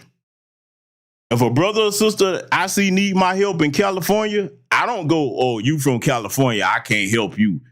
We don't have tribalism based on what state we from over here. Yes, there's differences and nuances to the foundational Black American freedom and culture in each region of the country. But if we know how to get on code quick. Man, let something happen to somebody. We ain't gonna be like, oh man, you from over there in Chicago, I can't help you. Oh, you from New York, man. Well, ain't my problem. Oh no, wherever we at, let something happen and it's time for us to get on code. Man, look, the Alabama River Brawl, anybody? Come on now, talk to me. My brothers and sisters up there in Cincinnati, come on, man. Oh yeah. Where your people doing that at over there in Benin, Franck Zanu? Talk to me now. Any of the nations over there, come on, man. You sit back and say, oh, look, watch this. I'm finna make it hurt even worse. I hate to go here. When the pandemic was going on, a lot of you were stuck in them other countries. You done went to Poland, you done went to Ukraine and Russia and China, and they started turning on them. Y'all remember I covered that on this channel. They started turning on them, blaming them for the doggone affliction, the beer bug, okay? They started blaming them for the beer bug and kicking them out. I'm talking about even if they had permission to be there, they was kicking them out their apartments, wouldn't them let them catch the train. And some of these countries was cold as hell at that time, okay? And here's the insult, the injury. To go to show you what a bad look this was on the world stage, there were actual African students from many different nations just trying to get their education. And then they got kicked out of them countries like that, and their own countries wouldn't even go and get their own people. Think about it. If you was the president or head of state of any African country and they did that to your students, wouldn't your first priority be to get your students, and then after that, be like, okay, motherfucker, you gonna treat my people like that? Sanctions on you. You can't come and do business in my country. Ain't no more resources going to your country from mine. We shutting that shit down. But see, you would have to have some pride and self-respect. And here's the thing. Documented. You had foundational Black American freedmen, men and women, offering to pay. Our wealthy were offering to pay to get them back home on planes. We was offering to do that. But you bring your bitch ass over here and disrespect my people, man, nah, that shit will not stand as long as I got a microphone and a platform. Let's let it continue. Okay, forget it. Name 2 customs in the African American culture. Look, I'm being serious. And No, I'm but I telling mean, you, I'm thinking about yes, it. there is no value for freedom if you don't understand what it is. No value of freedom? Motherfucker, our value for freedom go back generations from us coming off them plantations. You don't have the equivalent of a John horse in your culture, sir. You don't have the equivalent of a Harriet Tubman in your culture. You don't have the equivalent of a Denmark Visa in your culture. Oh, you see, man, do I need to keep going? Do I need to keep going? You don't have the equivalent of a Malcolm X in your culture. You don't have the equivalent, even though he chose a different means, of a Martin Luther King in your culture. That took courage, believe it or not. Whether we agree or disagree with the methods he used, it did take courage for him to do that at the time. So I respect our ancestor and our brother. You don't have the equivalent of a Dr. John Henry Clark. You don't have the equivalent in your culture, sir, of an Ida B. Wells. Do we really need to keep going down this list, family? You don't have the equivalent of in your culture of Dr. Francis Chris Wilson or Neely Fuller Jr. You don't have the equivalent in your culture of a Dr. Khalid Muhammad. Yeah, we going there. I want you to show it to me. I ain't never seen it. You don't. Not from where you from.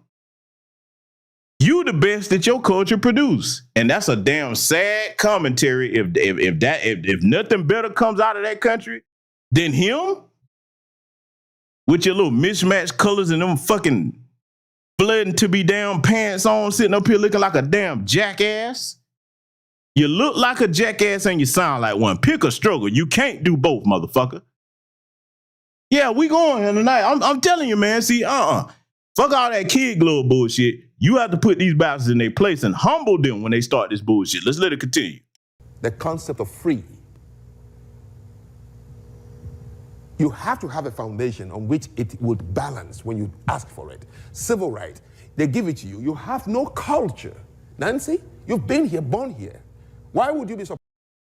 Now, see, not only is he incompetent and cowardly, he's a liar. Now, family, did I not play that clip earlier for you where out of his own mouth, now you see why I did that? Did I not play the clip earlier for you out of his own mouth when he was talking about how much he idolizes and our culture? Did I not play it? Everybody over here heard it, right? And some of you might have just came in, but did everybody hear the clip that I played earlier in the broadcast where he admitted how much he looked up to his idolizers? Now, let's use a little bit of common sense here. I know it's going to be hard for the Tether class. If you idolize and look up to somebody, those people must have a what? Let's think about it. Kind of starts with a C, ends with an E, don't it? If you idolizing and looking up to somebody and you naming the things that you like about those people and you want to emulate how they talk, that kind of indicates the people got a what? Can my chat room say it for me one time, please? What must we have if you're able to observe a people and emulate who they are and what they got going on? Oh, a culture. Oh my God. Oh, a culture. So Frankie boy, looks like you a bold-faced liar, okay? Looking like a milk dude with some fucking glasses on. You incompetent bastard, you. See, don't you ever let these people who are ashamed of who they are, ashamed to speak their mother tongue in their country when they're around other groups of people, don't you ever let these envious wannabe bastards come over here and talk down to us in any capacity.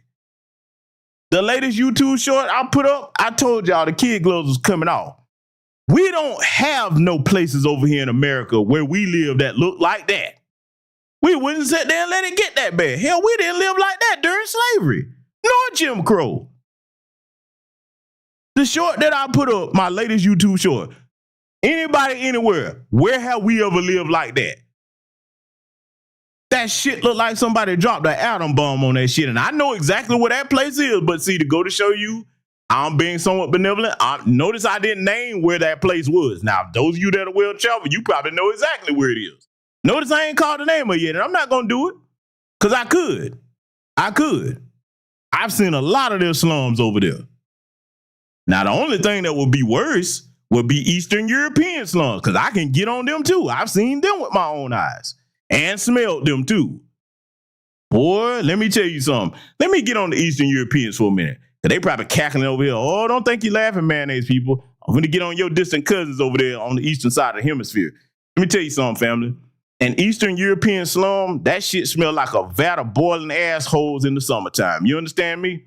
That's what that smell like. So, don't think that we ain't see you too. Oh, we know about your slums over there in Eastern Europe. So next time, look, go to my Children of the Chalk playlist. I did a whole broadcast. Y'all remember that on them Eastern European slums where they were like, hey, they kept coming over here. And for you new white supremacists that keep trying to pop up in my comment section, keep fucking around. Keep fucking around. Boy, I'm going to put your ass on the Summer Jam screen. Yes, I am. Oh, I'm going to put it on the Summer About Over With, but you'll be on the Summer Jam screen. You don't want that. Trust me, that next Children of the Chalk, I got something for their monkey asses too. It's coming. We're going to let this jackass here continue with his lies, so let it continue. Surprised if I say African Americans don't have a culture? What, twerking? So, anything but I feel like African American culture has definitely you say mainstream. No, you say the word, the African American culture. What is it? Okay, fine. Like hip hop, oh, not hip hop. I mean, I don't want to. Yes, I feel like you haven't thought about it. It's fine. Don't make things. So see, he's asking this lady here, and she's not of our lineage, our culture, because she's gonna say it in just a second. But see, I'm gonna put this out here, family. Franck Zanu sitting up here with his legs crossed like a bitch. By the way, y'all know how I feel about a man doing that shit. Okay, if you're gonna cross your legs, it should be the 4 square position. Okay, one leaned across, the ankle leaned across the knee. Not sitting up there with your leg partially and squarely, tightly crossed like a bitch. Okay, I'm sorry, I was raised different. I ain't with that shit. But see, let me throw some names out here. Okay, why instead of having a conversation with a Haitian American sister, and nothing against this sister, but she's not qualified to speak on foundation of Black American freedom and culture because she's not one of us. Remove her from the chair and place Dr. James Smalls in there. Place Dr. Randy Short in the chair. Place Dr. Claude Anderson in the chair. Place the elder, the esteemed Dr. Kaba Kabane in the chair. Oh, I bet you won't have no conversation with those names on there. El Shahrazad Ali. You won't have any conversations with those that are most qualified to speak to you. That you won't do. Can you imagine that, family? If some of them names that I did, and that's just a short list. I could keep going. Could you imagine some of them names, the short list I just named? If either one of them was sitting in that chair talking to this idiot right here, you talking about something embarrassing? And they're the classy ones. You know me, I'm a heathen with it. They wouldn't have to curse or nothing. And by the way, I could dress his ass down without cursing him out and make him like an idiot too. But what I'm saying is our best and brightest, you tethers have this really sick obsession with comparing yourself to the bottom of Black American society. No, if you really say you that smart, don't go and challenge the low-hanging fruit. Get your equivalent. Get your equivalent. That's what I want to see you do. And look, for everybody in my chat room over here, that's something I want you to start making sure that you get on their asses about. When you see any of them doing that anywhere, be like, Don't pick somebody that's not qualified or on your level. Oh, no. You go get your equivalent. That's what you do. Dr. Sandy Darity. I'll place his name in there, huh? He wouldn't sit across from that chair with another man or woman that's qualified from our lineage to give him the business. You understand? Let it continue. I'm not making it up. Okay, I feel like then educate me. You feel, you should know, you were born and raised here.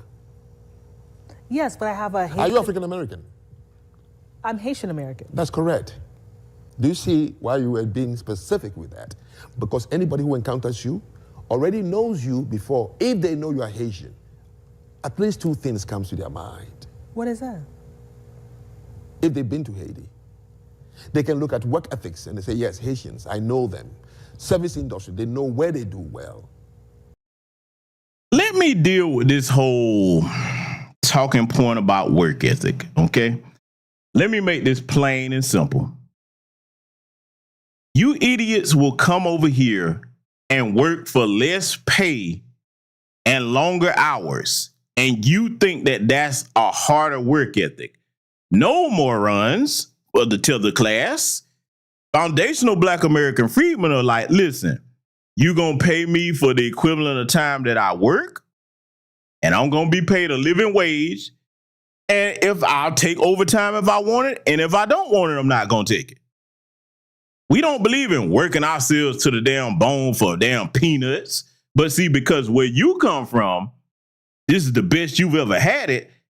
You think that that's a privilege. That's just basic living to us, motherfucker. That's what that is. It's basic. You get excited about the basics because you're too stupid to understand how this economy in this country works, and you don't understand that you're supposed to be paid a living wage. And your dumb ass will sit there and eat this stuff up. You work harder than them Black Americans. No, they paying you less. Then you sneak over here and you ain't coming to the country right where you got to be ducking and dodging and hiding from these ice trucks and the orange man. See, they envy us because we don't have to do none of that. And again, I reiterate the point that many of us found out for the first time. They actually think that we're immigrants, or they thought we were. They really did. Not just the continental African Tethers or the Caribbeans. Shit, the damn taco Tethers, they thought it too. Now, I didn't hear too many Asians saying that, but I wouldn't be surprised if a few of them thought that. No, foundational Black American freedmen are not immigrants. And let me go ahead and deal with that asinine talking point. Well, they could take our citizenship. Sure, they could, but I already ran down the reasons of why they won't ever do that. That would be the biggest national security threat ever. If you took, let's just say they did strip all 43 million, and I'm using the conservative number because there's more of us over than that. But just for reference, say they strip all 43 million foundational Black Americans of our citizenship. Wherever we go to, man, don't you know that country will be tapping us for information about what we know about the United States, especially those of us that served in the military? No. And look, I get it. There's some smart asses that will hear that and just overlook what I said. But see, I know what I'm talking about from a national security standpoint. Because you got some people out there that they call themselves trying to be condescending when they talking to you and they don't know anything about nothing. They live a square, plain, regular Joe life. Don't know anything about how the government works on an intimate level like those of us that served in the armed forces do. Huh?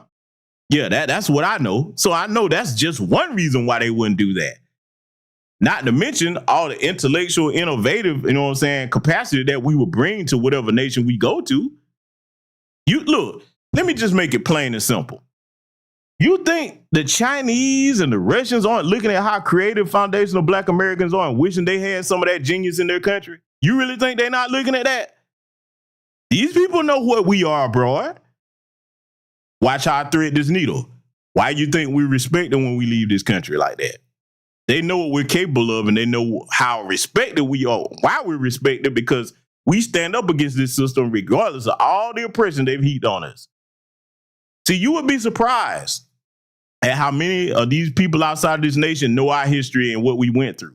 They know it.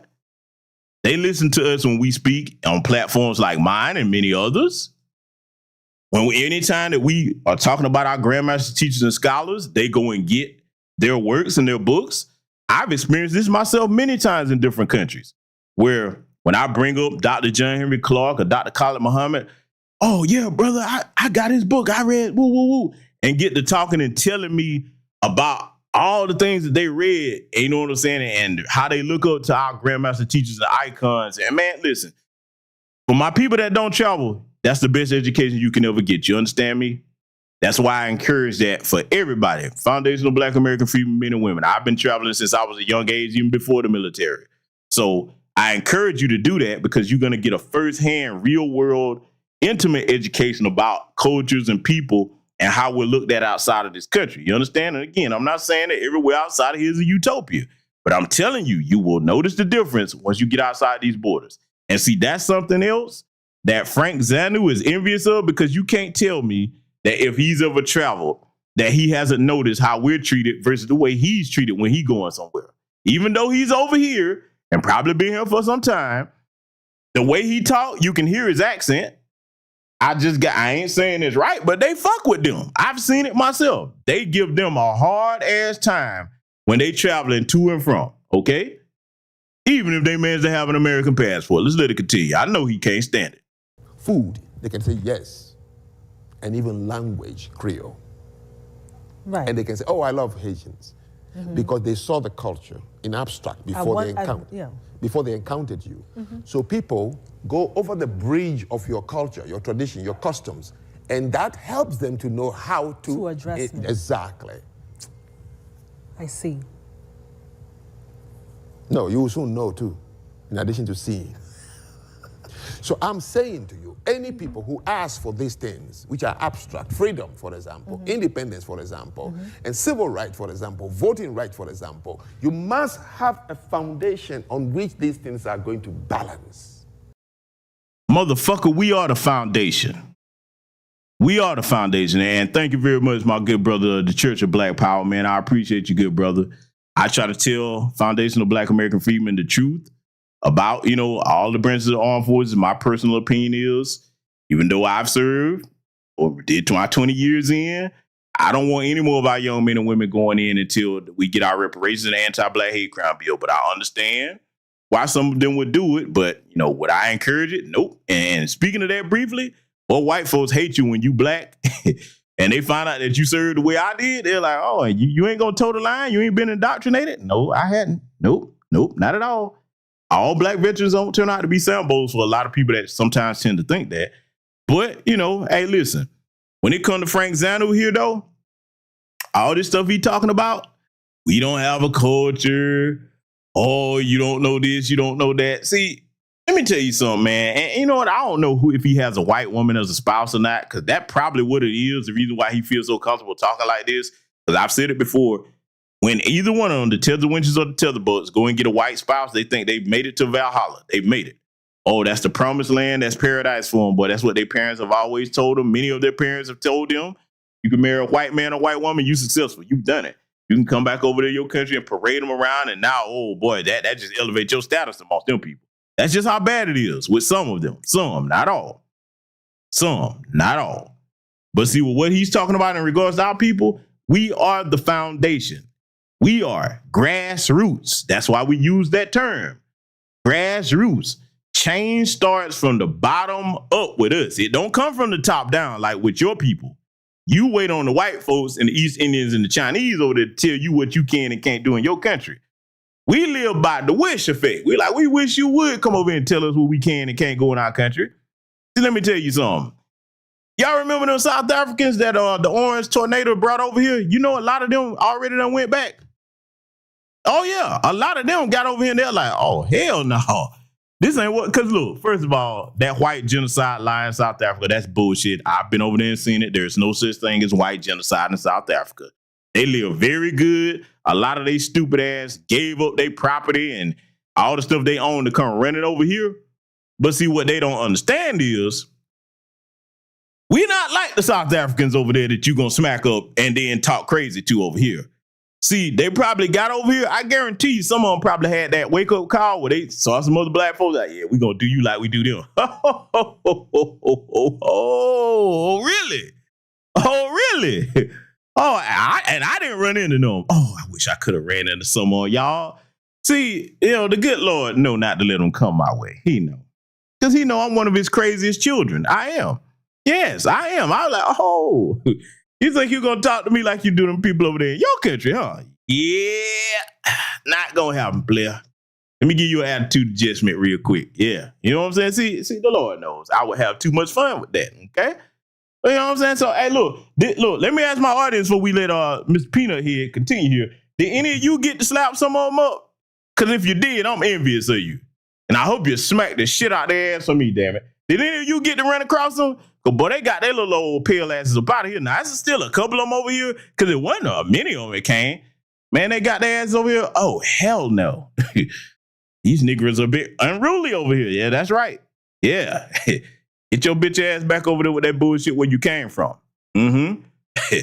Or, boy, damn Zungus, man. Why Zungus? Yeah, the plural form more, man. Fuck them, man.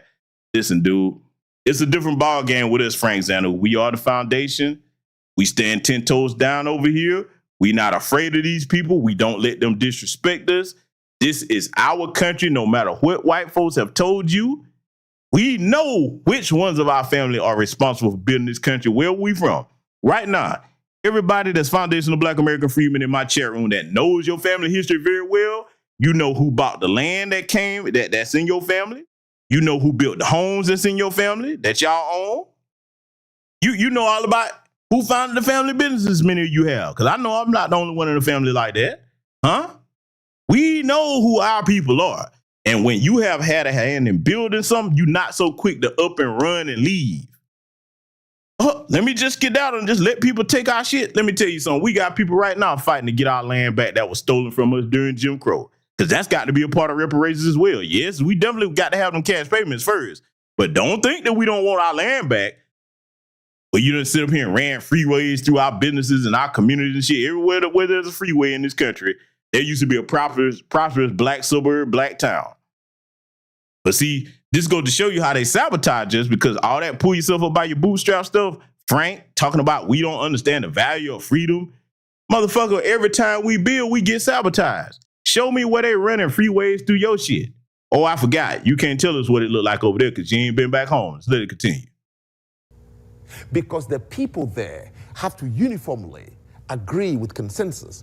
This is our way of life. The do's and the don'ts involved in our culture. Even you have to create an artificial culture. Is that why the civil rights movement is considered dead? It's dead and useless. They got it, but they could not balance it on any foundation. First of all, Frank, see, this is why I love to let idiots like him talk. He's incorrect about that. Because if the civil rights movement wasn't able to be balanced on their foundation, you wouldn't have had your peanut head ass over here. How the fuck do you think you got here, boy? See, we really got to let them understand that white people didn't go, hey, you know what? We've been mistreating the black people in this country. Let us go and get some new black people from another country. They really do have this fantasy in their head that during Jim Crow and towards the end of Jim Crow, that white people just said, you know what? We need some new niggers over here. Let's go get them. They got this in their head for real. This is why he's talking like this. It was a failure because they didn't balance it on their foundation. How the fuck did your little punk ass get over here? Fucking anchor baby. Oh, wait a minute. I think he was born over there. Yeah, he was born over there, so he ain't no anchor baby. So his folks just got up and fled over here. Damn, that's even worse. At least if you was an anchor baby, you could say you were born over here, even though it wouldn't make you one of us. Or when I really just, think about how pathetic their existence is, man, to the point where you envy and hate of people so much and you idolize them at the same time, that's a form of demonic schizophrenia. Same thing to the white supremacists, because they idolize and hate us at the same time. Demonic schizophrenia, that's what it is. But you hate us so much because we're everything that you could never be. We're everything that you're afraid to be, and you don't understand how to be resilient like foundational Black American freedmen are. You don't understand how to be courageous like we are. You don't understand how it is that we can go through so much bullshit and still find joy and make jokes and have a culture where we sing and dance in the face of all this. Whereas if the same thing was happening to him and his people, the first thing they're going to do, they're not finna do nothing like fight back. Oh, no. They finna find out which one of them is the fastest track star.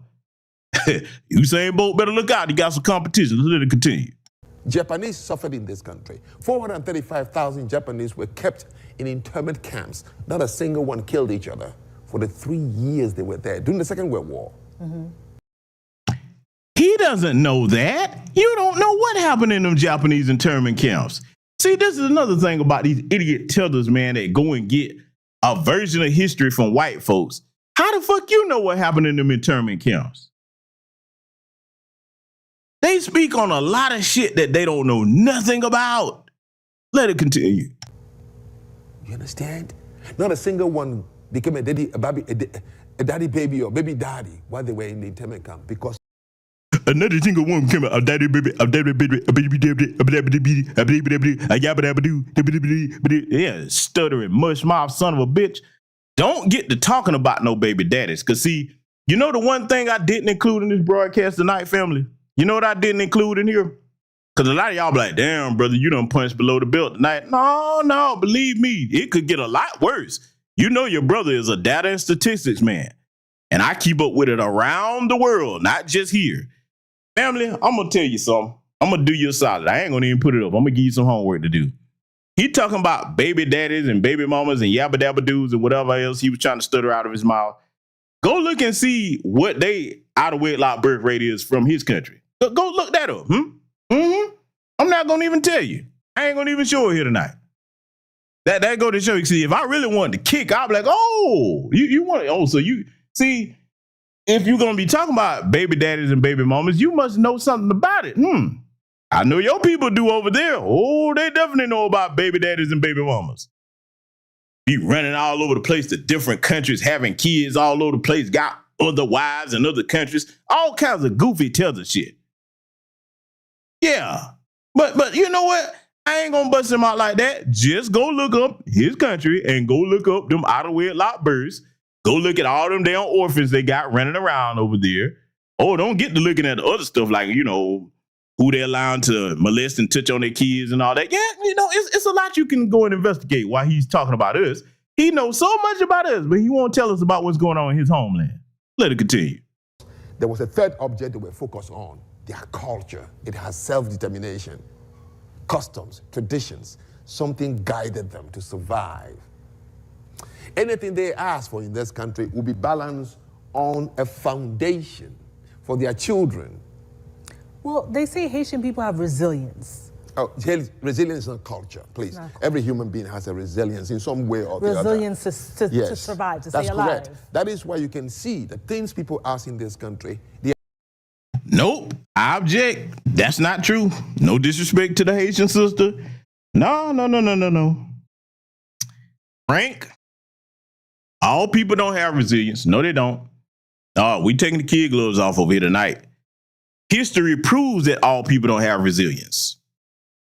Even in our own lineage, everybody didn't have resilience because those were the buck dancing sambos that sold us out when we was trying to, you know, get off these plantations a lot of times and thwart these rebellions.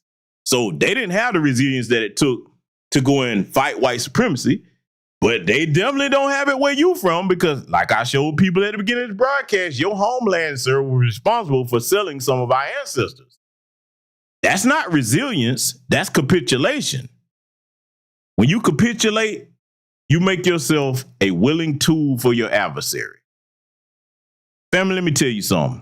It's been a long time since I talked about this kind of stuff, but you can go in the archives of my channel and see that I ain't just started talking about this kind of stuff.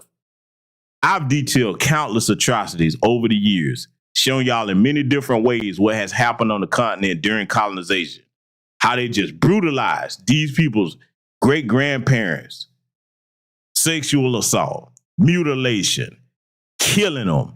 You know what I'm saying? There's all kinds of stuff. I've shown you that, how they stealing their resources left and right.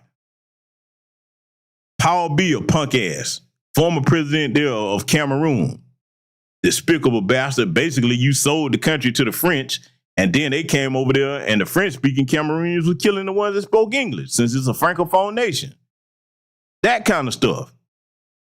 Family, look, they can't talk to me about nothing that goes on because I know their history. I know it. All the shit that they too ashamed to talk. Look, let me ask you this question. Let's put history aside for a minute. Why you think they so ashamed to just tell people where they from when they do jump their ass over and be like, hey, brother, sister, where you from? Well, I don't want to dox myself. Well, I don't want to say, East Africa. Where's Africa? Where at over there? Well, I don't want my family, people to know. Hey, motherfucker, ain't nobody trying to worry about going. We just want to know where you're from. When you that ashamed, let me tell you why they're ashamed. Because they know what they come from. They know. They bank that we don't know. But see, now that they've started to hear those like myself educate our people on what these people really got going on, now they're like, damn. Ooh, I can't tell them where I come from. Now, that doesn't apply to all, because our own code, non-FBA brothers and sisters that's over here, they'll quickly tell you where they're from. Quickly tell you where they're from. With pride, as they should. Let me say it again. If you non-FBA, you're supposed to have pride in your people. As you should. Anybody ask you where you from, stand up and tell them with your chest out. You're supposed to be proud of who you are. If you don't learn anything else from my people, that's what you need to learn. The hardships and sacrifices that your ancestors went through, that's nothing to be ashamed of. That's a part of making you who you are. See, the reason why Foundation of Black Americans, that slave, you were a slave, or Abid, or Jari, or Akata, why that shit don't hit like you think it do, is because we respect what our ancestors went through for us to be here. And here's the kicker, the difference between us and them. I want y'all to never forget what I'm about to tell you. The main difference between us and them, we look at it as like, okay, our ancestors are not here, but we got unfinished business. We are the payback generation. Yes, we are the payback generation. Unfinished business. You, on the other hand, tell the class, you let it slide what happened to your ancestors, and you sit there like, well, that was in the past, and we all one race, the human race, and all that other dumb shit. We like, nah, motherfucker, we got to take it in blood. You worked our ancestors to death with no compensation, and you still continued on with Jim Crow and black codes right on to this day. You think we gonna let that slide? It'll be a cold day in hell. Let's let it continue. The Irish, the Italians, the Jews. It took a while before the Jews got recognized. Exactly. But as soon as they got it, they balanced it on a foundation. Culture, customs, traditions. These things conjure what should be your taboos, do's and don'ts. Everybody has to recognize it. To the point, if you violate it, I'll call you out. If we can afford, we kick you out of the community because we don't want you to destroy it. But they all went different roles. There's Malcolm X asking for something different. Martin Luther King asked Malcolm X didn't ask for. See, this is where he doesn't understand it. Again, this is the ham-handed understanding that the tellers like him have. You know the names Malcolm X and Martin Luther King, but you don't know that they basically had the same mission. They just had different ways of going about achieving that mission. Oh, make no doubt about it. Those brothers had the same mission. They just had different ways of going about achieving it. But see, this idiot wouldn't know that. He wouldn't know that Dr. Martin Luther King, before he died, was talking about getting us our reparations. Huh? We coming to get our check. All he knows is I have a dream, because that's all the white folks told him. He's not of our culture. And he's a motherfucker that think that whatever a white person says, that's the end all be all. And see, I'm going to tell you right now, it should go without saying, but if you in the Tether class think that your way to independence or to get where you want to be is listen to your former colonizer, you twice the fool it take to be one. You twice the fool it take to be one. Just like this milk dud head buffoon right here. So let it continue. What did he ask for? Segregation. He was talking to his people. Oh, to segregate themselves. Yes. So you can see one group of people who suffer the same experience, yet they don't have a doctrine. And that without a doctrine, which is always balanced on a tradition, on a foundation of culture, without it, anything you ask for is going to be useless. So African Americans are going to complain until the cows come home as to why they're not getting what they're not getting in America. Let me deal with this. All we do is complain talking point. No. See, that's Tether projection. Because whatever we talk about, we address it to make sure everybody understand what the agenda is, and after that, we get to work. And it don't have to be all of us. There's never been all of any group of people anywhere in the world that got together for one mission and every single person did it. It's the select few, the on-code few, that make the difference for the many. And it's enough of us on code now. This is why we got a lot of shit done. We made the Democrat Party crash and burn. Huh? We've gotten on code about what it is we're going to have regarding our reparation and anti-black hate crime bill, to the point that everywhere you go in this state where we at, everybody's on the same code. We might have slightly different ideologies. From time to time, we have little internal conflicts. but everybody is on the same agenda. Now, in contrast to you there, Mr. Franck Zanu, 1,000 different fucking tribes all over the place and everybody all fighting against each other while you got a select group of foreigners coming here swiping all your resources, pitting you against one another and slowly taking over your shit while you too busy fighting over petty differences where they erecting schools and telling you that as the native, you must adopt their foreign language and teach it in your school. See, you better understand something. When somebody start imposing their language on you, that's a form of soft colonization. Getting you ready for the hard colonization. See, let's just make it plain. When people start imposing their language on you, which is a big reason why I have a problem with that. Everybody got to learn Spanish over here. No, English should be the only official language over here in America. And if you want to learn another language, fine. But this is the official one. And you should have to know how to speak it. It don't need to just be an executive order. That need to be in the goddamn Constitution. But anyway, when people start forcing their language upon you, the next step is hard colonization. They're going to go ahead and like, okay, we're making it comfortable for our people to come here. Because, hey, we want to know what you're saying. That way they can know what you're saying. And, hey, now we got you on lock. And by the time you finish fighting each other, they're like, hey, we own everything. All of you motherfuckers get out. Let me tell you something. I'm going to make a grim prediction, and I don't want it to be right, but at the rate that it's going, it's going to happen. Family, do you think that in a lot of these African nations where the Chinese are coming in and setting up shop and having them teach their language, do you really think it's beyond China that once they bought up enough of the economic real estate, got enough for the political foothold, got enough people to sell out, you think it's beyond them to go and take over an African country and kick them people out and make them refugees in their own land? Let me just go ahead and make it plain for you. See, Franck Zanu, this is what you and your Tether class people need to be worrying about. You're going to fuck around and keep ignoring them Chinese over there thinking they're your friends. And your ass is going to be just like the actual original Aboriginal people down there in Australia. They're going to come take your land over and push you off into a little old tiny corner, a little settlement. And you're going to be reminiscing about the days when y'all had the country as a majority. But nope, you was too busy fighting amongst each other and worrying about our business over here to take care of business and make sure it didn't happen. Y'all think that shit won't happen? Let me tell you something. You better study Chinese history and their warfare. You better study Chinese history and their warfare if you think I'm reaching with that. I'm going to leave it there. Let's let it continue. It's simple. You don't have a foundation. Oh, man. Yeah, so I went there, right? I went there and dressed Mr. Franck Zanu down. So all the questions he was asking, I pretty much gave him some solid answers. And in conjunction with that, before he started running his mouth with his tether babble, I showed you what type of man or male, let me correct myself, what type of male tether class pet Franck Zanu is. I showed you where it was coming from. I showed you the background and how his people were complicit in the slave trade. Okay. Now, what I'm about to do, in fairness, I'm going to show you a rebuttal because I'm going to always give code to our own Code None LBA brothers and sisters that take a stand against the Franck Zanus.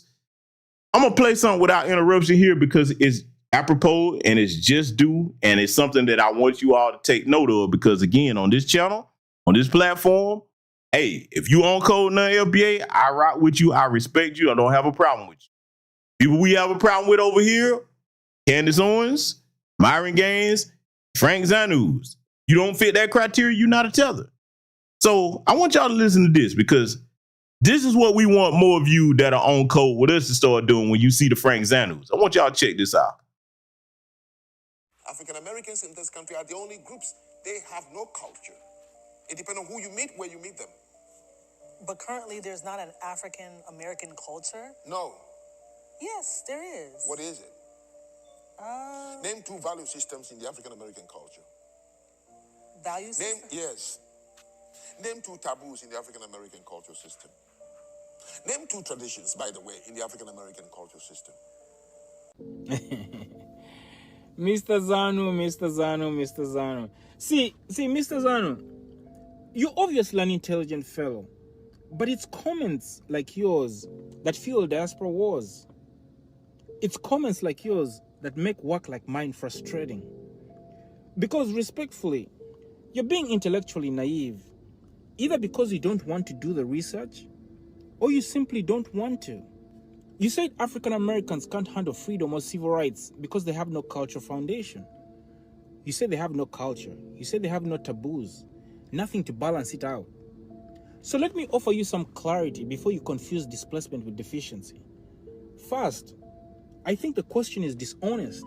You don't strip people of their land, language, names, gods, and memory, then complain that they can't trace their lineage back to 1462. African Americans didn't lose culture. They forged one in fire. So, Mr. Zanu, here are just some of the values in African American culture. 1. Resilience, the cultural DNA of survival. From slavery to Jim Crow to mass incarceration, they didn't just endure, they built. 2. Collective uplift, each one teach one.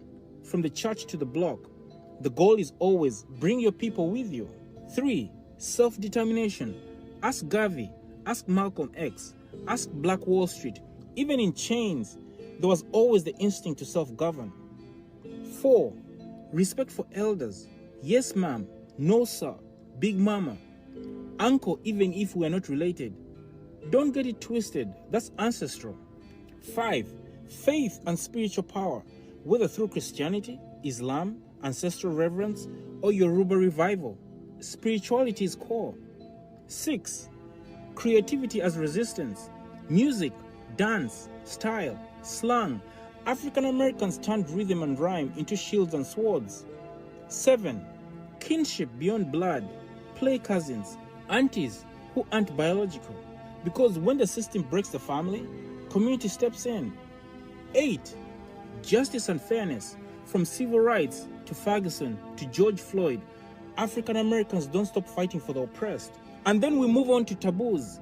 Yes, African Americans have taboos too. Plenty. 1. Disrespecting elders. Whether you're 5 or 45, disrespect an elder and you'll feel the culture. 2. Snitching. Beyond street code, it's rooted in survival. If the system wasn't built for you, you don't feed it. 3. Public family shame. Don't air dirty laundry. You protect the house even when it's messy. 4. Coping without credit. Biting someone else's style without acknowledgement. That's a cultural sin. 5. Playing with ancestors. Even non-religious black folk will not speak lightly of the dead or the struggle. That's reverence right there. 6. Selling out. From Uncle Toms to Coons, betraying your people is not just frowned upon, it's named and remembered. 7. Letting the culture die. Whether it's jazz, soul food, or the electric slide at a wedding, you carry it forward. So let's be honest. What you're witnessing is not a people with no culture. It's a people who had their culture ripped apart and built another one in a land that never loved them. What you call lack of foundation is actually unrecognized brilliance, because African American culture isn't just about remembering where you come from. It's about reinventing where you can go. And let's be clear, African Americans aren't confused about freedom. They are the reason you get to speak freely right now. You, Mr. Zanu. They didn't mishandle civil rights. They pioneered it for the world to watch. So before I go, culture is not about beads, drums, and ceremonies alone. It's also how people adapt, preserve, and protect themselves, even in exile, even in trauma, even without land. What African Americans did with half a culture, stolen names, and borrowed language is nothing short of a miracle. So no, the issue is not whether they can handle civil rights. The issue is whether we can handle the truth that even after centuries of being displaced, they still managed to build a culture so loud the world couldn't just ignore it. So Mr. Zanu, instead of policing their culture, please try learning from it. Because if you ever face what they've faced, you'll pray to have their resilience. Let's move. And there you have it. Let me tell you something, family. If you're a brother or sister that's non-FBA and you talking like that, I'll sit down and break bread with you any day. That's all we ask, is to be respected in our homeland. That's all we ask, just like we show respect when we go to other people's homelands. That young brother right there, There are many like him. Unfortunately, there's just not enough of them over here because they do vet them and make sure that they book dancing tethers before they come over here. So if some like him slip through the cracks, it's lucky. They be lucky they be able to do it. But they don't want a whole bunch of Julius Malamas over here or Ibrahim Traore's over here. Folks that actually are 10 toes down against white supremacy in these other countries over there and on the continent and the Caribbean. They don't want them over here. But see, wherever I go, anywhere on this planet, if I meet brothers and sisters like that, I don't have a bit of problem in the world for them. I have much love for them. I look at them as extended family. If they act like that and they think like that, yeah, got no problem with you. So I'm just letting it be known that I give credit where credit is due when I see them pushing back against their Sambos and Coons. Now, he didn't do it like we would do it, but hey, he called him out nonetheless, all right? And we need more of it, all right? So family, I'm going to leave it right there. Like I said, this broadcast right here, I did it in the manner that I did it so that you will have something to go ahead and shut him down the next time you see him come up with anything. I done showed you things that he said in the past, and I showed you what his actual ancestral past is as far as him being complicit in the selling of many of our ancestors, okay? So this is why we don't let people like him come over here and disrespect us. Many thanks and salute to all the new subscribers over here. We are on the road to 14,000, okay? We got a lot of stuff coming up on the Patreon. Y'all seen the latest stuff I've been putting over there, and I'm letting people know some of the upcoming content on the Patreon is going to be very graphic. Like I said, you know, we got a lot of subject matter to cover. This is the no sugarcoating zone over here in the Black Ocean, okay? Salute to everybody that contribute to the broadcast, and I want all of you to remember we are a great and mighty people. We will be respected on our own land. We will not stop until the mission of getting these reparations and the anti-Black hate crime bill is complete. That's it. Take care of yourselves. Black first, salute. I will see you all in future content.